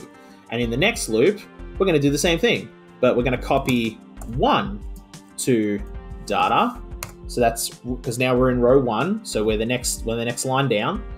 And then we're going to copy X to data, which remember is back at 0. So it'll start here. So it'll go 1 0. So this is 0 0 1 0 2 0. So that'll copy that to data, and then we're going to add 1 to X and store it in X. And then we're going to test if X is greater than 9. And if it's false, we're going to jump back to row 1. So we're going to jump back up to here. Otherwise, we're going to copy 0 to X, basically resetting our register. And then we go back and we go into row 2. And in row 2, we're literally going to do, well, pretty much all of this again. So I'm going to we'll just copy and paste that now. But instead of copying 1 to data, we're going to copy 2 to data. And then, yeah, if it's false, instead of jumping to row 1, it'll jump to row 2. We don't need to do a cleanup. At the end of this, when it falls through, we're going to link with -1, and then that can be the end of its instructions, and it can just drop the file there. It'll leave no trace, and that's job done. It's probably not very clean. This is probably like filthy as, but I think it's working. Oh, no. That's, yeah, okay, hold on. We forgot to we forgot to copy the character. I think, hang on a minute, wait, let me just see if wait, row, column, now it waits for the character. Okay, yeah. Okay. So, we need to put all in the same spot. Copy F to data. Yeah, so we need to add the copy line all the way through. So, copy F to data, copy F to data. There we go. Okay. Now that should work. So we grab the file, we move over, we copy the row character, we copy the column character, we copy the file message, and then we add 1 to our counter. We test if it's greater than 9, which isn't, so we should jump back, and then we do waiting for a row, we're sending the row, we send the column, we send the character. Yes. Now let's just move all the way through and see if it 8 and then 9. Oh dear. So I don't know if that worked. Let's see if this works. I just wanna like, I'm just gonna tab through this like crazy. I just want to see if this. I think it might be maybe greater than 9 might be a problem. Think about it. And is that no? That's not job done. Okay, so greater than 9 is no bad. Is a problem. So maybe we do equals 9 instead. Let's do equals 9 and see if that's a bit better. See, now we're just making small tweaks. We know that we can write out an entire message. We've got our rows, we've got our columns. Now we're just tweaking how it, like when it triggers the next stage in the code. And that's way less of a problem. So maybe we do that. So maybe we do an equals. 2, 3, 4, 5, 6, 7, 8. Oh, wait, hold on. Let's try this. Let's see if this works. Okay, instead of clicking like crazy, let's just tab through.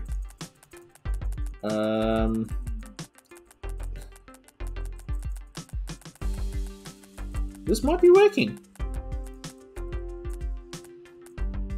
Out of instructions. Yes! So it is an equals. Oh my god.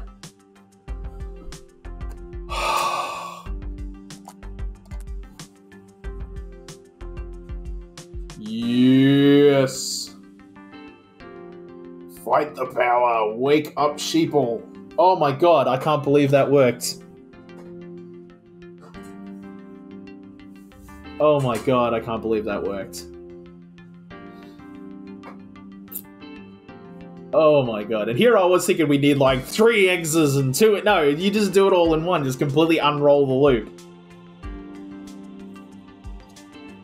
I mean, that is probably some filthy code. There's probably a way more efficient way to do it. In fact, I know there's a way more efficient way to do it with maths. But... oh my god. I kind of want to watch this run through. I like... Because, I mean, this one's a lot more animated. Like, it's got the thing here, you know? And I think it just runs through the same series of, it's only got a few messages. But you can see how the code works, right? Seeing it go this fast, you can see, right? It runs through this until it ends the row, and then it moves on to the next row. And the only hard-coded value is the row. That's it. Which it just needed, which we knew. That's a constant in every single test, because we're dealing with the physical limitations of the hardware that we're working with. The hardware only has nine columns, so we know that's a known, and it's a known all the way through. So we can hard code that value. Oh my goddamn. Okay. That is beautiful though. There's something about writing code and seeing it work the way you want it to that, like, is gorgeous. Oh my god. Now, we could have cleared the sign first instead of having it, like, overwrite the characters, but, like, that's an extra instruction that we just don't need. Like, it, you know, I mean, it would just be an aesthetic choice at that point. Like, what? But like, there's no need to. There's completely no need to. Yeah, no, there's no need to, because we're just gonna write over the top. And I think that's actually kind of cool. Like, think about the narrative of what this sign is a real sign out in the real world. Like, you're driving along the road and you're seeing, like, you know, right lane closed ahead, and then you see it change in real time to who is in charge. And you go, what? Like, that's kind of trippy. And this, by the way, this specific puzzle is actually based on a thing that I think actually happened in Los Angeles in the early 2000s. Was it? I can't remember when. It was sometime in the early... Yeah, it was either in the early 2000s or maybe in the early 10s. Basically, the way Los Angeles is, like, all of their traffic lights and their road signs and stuff, it was all hooked up to a central network so that it could all be controlled out of a single control center. And that's, like, supposedly really good. Like, all the information comes into the control center, so the control center can say, oh, there's a problem on the on the 105. I don't know if that's a real highway in LA, but there's a problem on the 105, and that's going to affect the 109. So we'll put up some signs on the 109 saying, hey, there's some problems on the 105, and to try and make more efficient traffic flow. Problem is that they were trying to do it as cheap as possible, and the security on that whole system was utter garbage. And like, I don't know, I don't know if it was a group or a single person, but they figured out how to hack into that whole system, and then they just started basically doing this, like screwing with traffic signs and being like, hacked by so-and-so, or, you know, saying, you know, F the government and stuff like. I can't remember what the signs read, but they messed with the signs. And they like, I think they made like all the lights green and all the lights red in different places. Because again, they could not just change road signs, they could change traffic lights. And it was like pretty dangerous. I think they got caught. I don't know. But anyway, that's what this puzzle is based on, like a real thing that actually happened.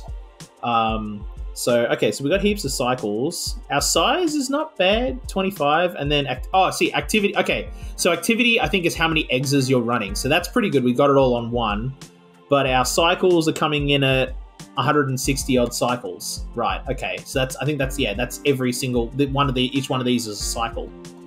So, and then size is, your size score is equal to the number of instructions in all your exes, including pseudo instructions. In this task, your scores will not be eligible for the histograms later if your size exceeds 50. Okay, right, okay. So if you got to keep it under 50 if you want to get a score. Right, okay. Well, let's just fast forward through this now. Okay. Hooly dooly. All right, so our cycles, that's kind of where most people are at, but somebody's done it more efficiently. How are they doing it on... Who's here? Because we're at... Where are we at 2 for activity? Oh, I don't know. I kind of want to record that GIF, though. I want to record that GIF. Yeah, I want that, because that's cool. Okay. Return to desktop. Excellent. That was a great test. Now I just have to take the data, separate out the multiple experimental conditions, and isolate the 404 conversation not found. Processing. Okay, I have no idea what to do with this data. Okay, great. How about if you notice more people questioning authority, let me know. Okay, cool. Will do. Alright, so the next... we've got more chat. I wish I was old enough to go to Hackstasy. Hackstasy sucks. What? Hackstasy is awesome. You hate everything, X10. What is that? It's a club for hackers. Pizza, drinks, phone jacks at every table. It's sweet. I wish I was older. Oh well. I need to learn to rollerblade first anyway. Yeah. Yep.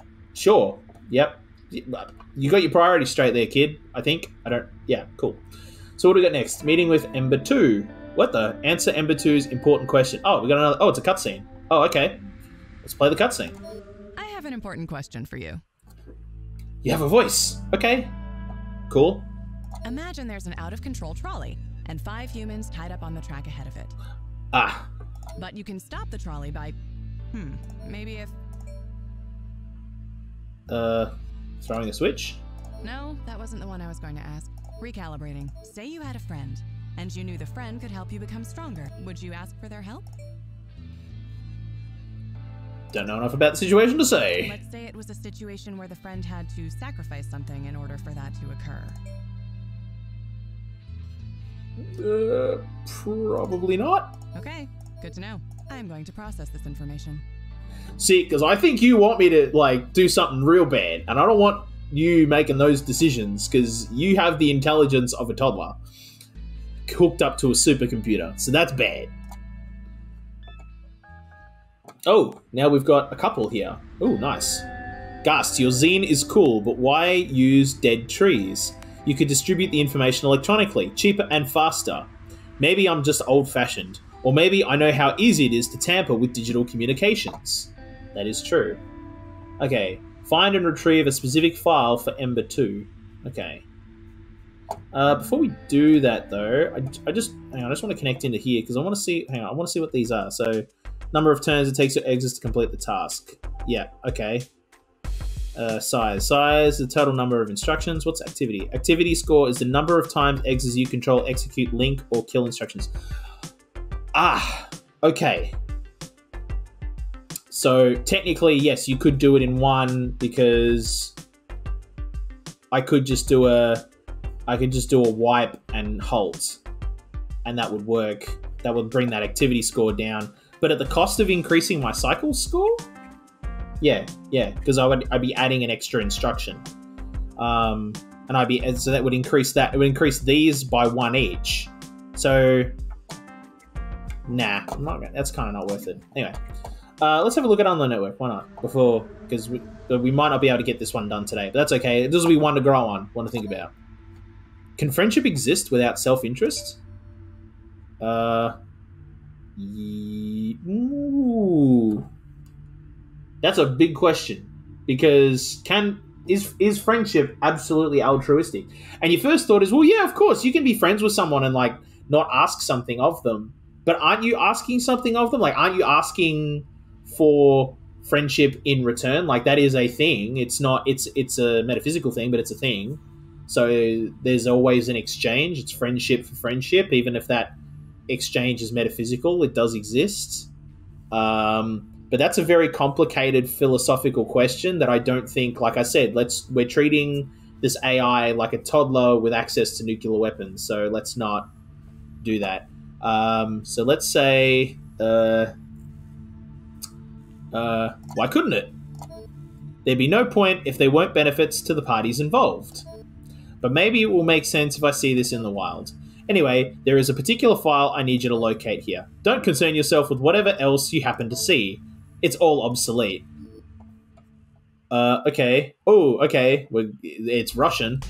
Find file 276 in the network and bring it back to your host. Note that an exa cannot grab a file that is being held by another exa. Ah, okay. So we've got an exa there. So we need to... Okay.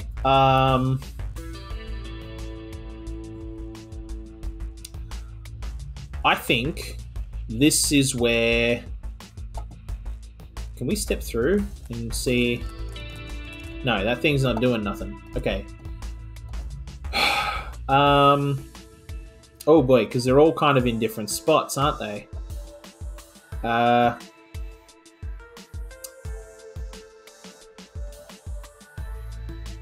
Okay, I think for this one might be kind of straightforward, because we just this is where we're going to need to. There's a feature, another feature, called I think it's called REPL or something, and basically you just make a clone of the exa. Yeah, create a copy of this exa and jump it to the specified label in the copy.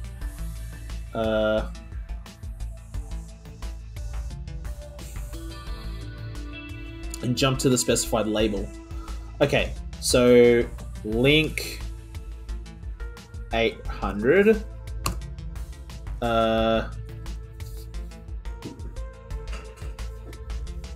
And then we need to replicate it. So okay, so maybe we don't need two. Maybe we just need one, because it's going to be the same all the way down anyway.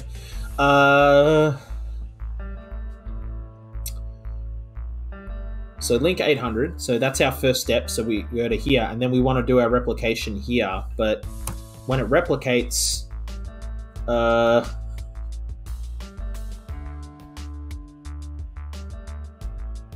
okay. Oh dear. How do I get it to link 801? Because I think I can get. I think I could probably do all the way down that way, and probably make another exit that goes all the way down that way. But I don't know if I can get it to change to an 800.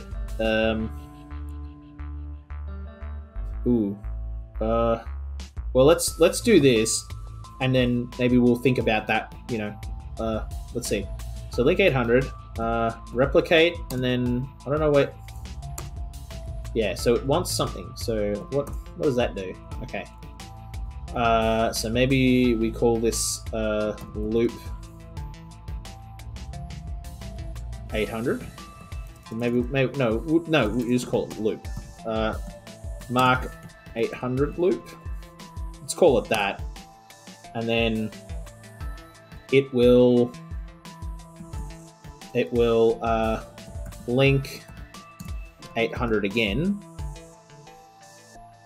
and then Okay, so wait, let's go replicate 800 loop. Wait, why is it? Wait, is it all one word? No. So why is that freaking out? Invalid instruction. What are you talking about? That's invalid. REP. Oh, okay. No, it is REPL. REPL. Okay. Yes. Okay, cool. Bloody syntax errors. They get you every single time. I'll tell ya. Right. I'm just going to put that there for now. Just separate it out just so I can kind of see what I'm doing, because I might do this step twice. Oh, yes. REPL 801 loop. And then it'll freak out, but like, I don't care. Mark 801 loop. Yeah, okay. And maybe we just have it do this like a crap load. So maybe we call this mark rep loop. We'll call it rep loop. And then, yeah, so link 800. And then this one will link 801. And then we'll jump back to rep loop. And this will just go on forever and will probably like crash, but like, let's just see if this works. Whoa! Okay, hang on. I didn't want to go that fast. I wanted to go a step at a time. I pressed the wrong button. Okay, so we jump over, and then we do that, and then we do that. And oh right, and of course this one is already executed. It's 800, and then that one's going to execute its 801. Okay, but they're not quite. Okay, so okay, I think because they're not quite all jumping back into this loop, I think is part of the problem. Maybe? I don't know. Hang on a minute. I just want to separate these out so I can see what's going on. So hang on. So we do that, we do that, we do that, we do that. It jumps back. And that's on that exa. Oh, but that exa. Okay. So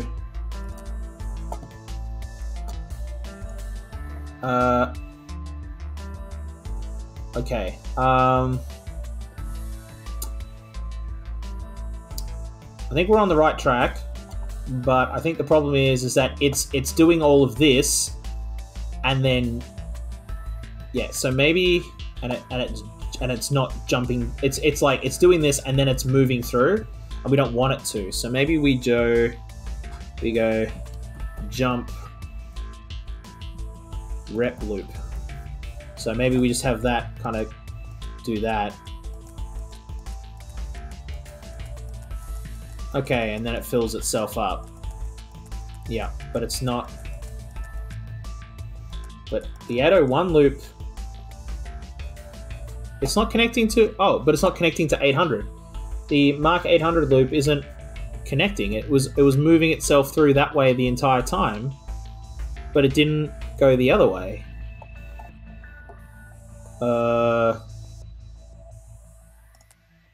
Why not? So link 800, so it moves over to here. Then we create the 800 loop. And in the 800 loop, it links to 800. And then, oh, we need it to jump back like literally every single time.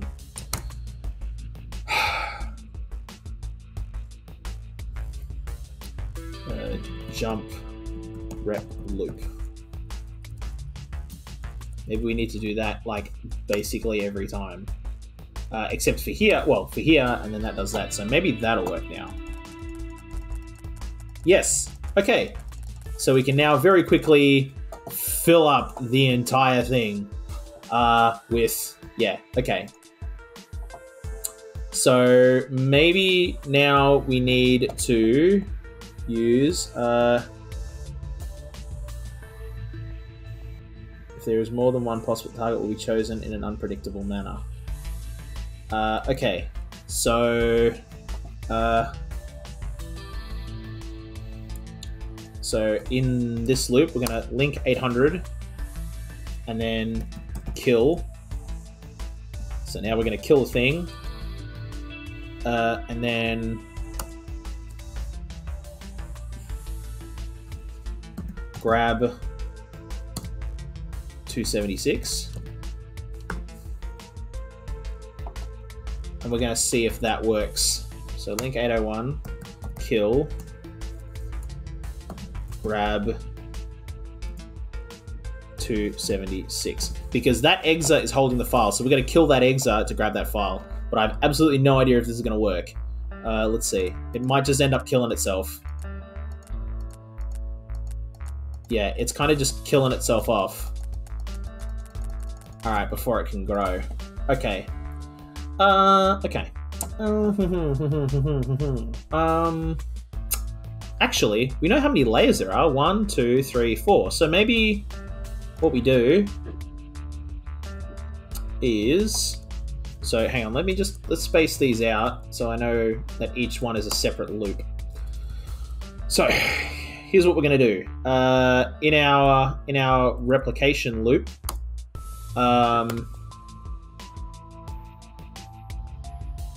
we're gonna actually, you know what? Let's add one inside every loop, because every loop. So every loop, we're going to add one to the X register,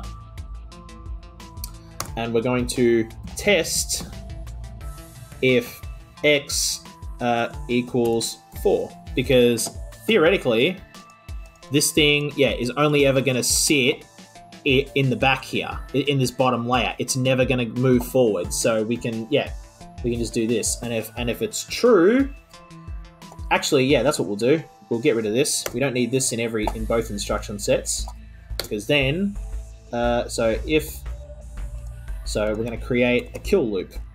Mark kill loop. No, that's too many. Mark, let's call it dead loop, because that sounds cool. Dead loop.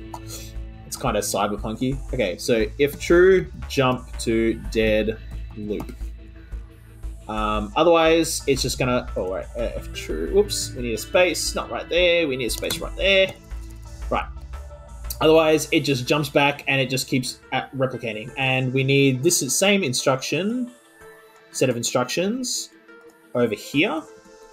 Need the same set of instructions. And then in the dead loop, you're going to kill something.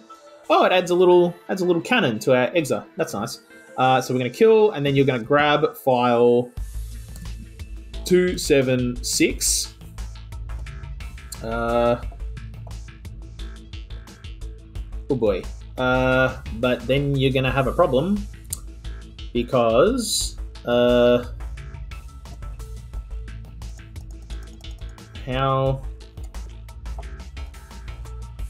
do you well, hang on a minute, what's in that file? So let's see if this works so far. So I think the counter's working. Yep. And it's just, well, hang on a minute, because exa 111. Oh, it's at 3. Oh, of course, it's only at 3. Yeah, that makes sense. Yeah, because we're skipping. We're not. Yeah, it's not from here. It's from here. 1, 2, 3. Yeah. Oh yeah. Yep. See what I mean by about like not my number doings is no good. Okay, so now that should now work. Okay, so goes over to there, and then it's gonna kill something. Yes. And then oh, but it can't grab. Oh. But then that's going to kill the thing. Oh, right. Okay. So, yeah. Okay, but then it ran out of instructions. Right. But for a moment, it had the file. For like a hot minute, it had the file. And there's the file right there. So maybe we create another exa. That's what we're going to do. We're going to have another exa, and all it's literally going to do is create a file. Like, do we have to, like, bring this file back? Do we have to bring it back? Can we create a new file and delete that file? Does that work? I don't know. Okay, but we also need to leave the trays. yeah. So we need to figure out how to like delete everything, delete all of our junk exes, basically. But that's fine. I want to test. I just want to test if this works, and then we'll figure out how to clean up later. Okay, so what we're going to do is I need to do the create make. So we're going to make a file, and we're going to call it 276. I think that works. No, you just make a file. Oh. Can we not name that file?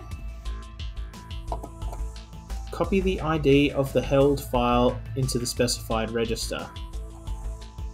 Yeah, okay, so no, you can't. Okay, so no. Because I was thinking, once we've grabbed it, we can just communicate that information across and then self-destruct, but that's not going to work.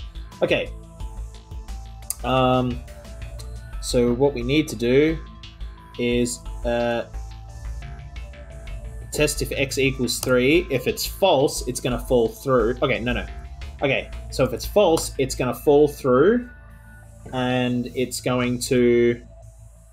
Oh, wait. It's going to halt. Yes. Maybe... I don't know if that... I literally have no idea if this is going to work. Maybe we just do that.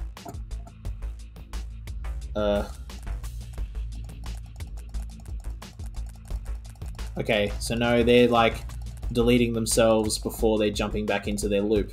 Okay. Okay, so... Alright, maybe we jump back into our rep loop, and we do... Well, what if we just did the test here? No, it's better that they do the test here. Yeah.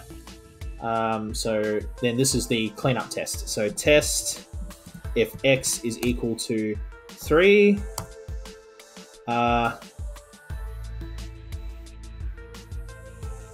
Actually, no, we will do this before any of the looping. So we'll test if x is equal to 3. And if true, you're going to jump to the dead loop, and it'll just skip over replicating stuff. So then it'll just... yeah, but then it won't halt. It won't...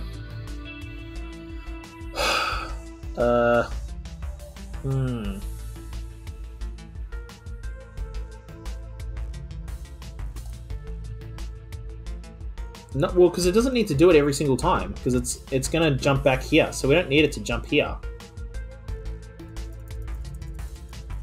So it can just halt here, I think. So it creates it's created its replication, deletes itself. Replication, deletes itself. Okay, that cleans up. So it kills, and okay. Okay. So it'll just kill a random target. Grab 2 Oh no, it runs out of... These run out of instructions. Okay, because they can't do that instruction, so they just delete themselves.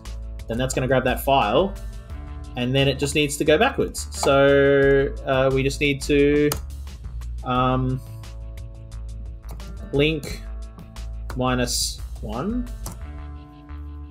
That brings us back to here. We need to do that. So link -1, link -1, I think 1, 2, 3, because we need to do it, yeah, once, twice, 3 times, 4 times. So 1, 2, 3, do it one more time, link -1, halt, because then it can just drop the file in there. So now it's going to move through and clean itself up on the way. Move through and clean itself up on the way. They're all going to fire, and then they're all going to run out of things to do. But one, and then it'll grab the folder, and it'll move its way back, and then it'll halt. Oh yeah, look at that. Oh my god. Got it done. Yes. Okay, how about that? All right, let's let that run. That's actually way more visually interesting of a puzzle as well. There we go. And yeah, and because now it literally doesn't matter where the file is, as long as it's in that... As long as it's up there, it's fine. Yo, that actually works really nicely. And it cleans itself up all along the way. We've like got garbage collection kind of built into the code, which is kind of nice. Yeah. Okay, I like that. I like that a lot. It does mean that, like, well, our size ain't bad. Cycles, I don't know how many cycles it's... Well, I guess each one kind of isn't... Yeah.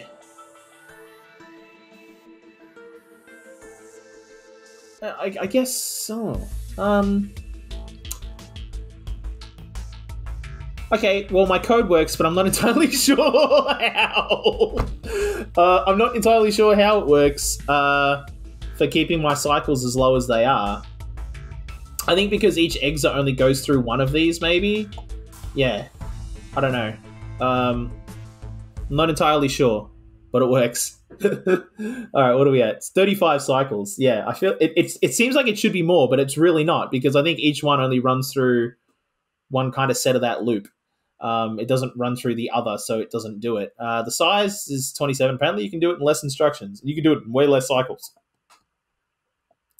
But my activity is spot on. That's the way to do it, is you just flood the network. I'm going to record that GIF because that's kind of sick. I like that. Look at that. That actually looks really good. Yeah. Okay. Turn to desktop. Would you say you had friends? Yeah. I think I have friends. Yeah? Like Gast? The Exapunks? But you never say anything to them. Do friends not communicate back and forth? Either way, this is good data for me. Alrighty. And then, and we got more. I've been exploring the phone system in my local area, and I've found some anomalies. There's one number that just beeps when you dial it. A lot of numbers do that. It's a really weird beep, though. Oh, it could be some kind of government beep. Sure, government beep. You know what I mean.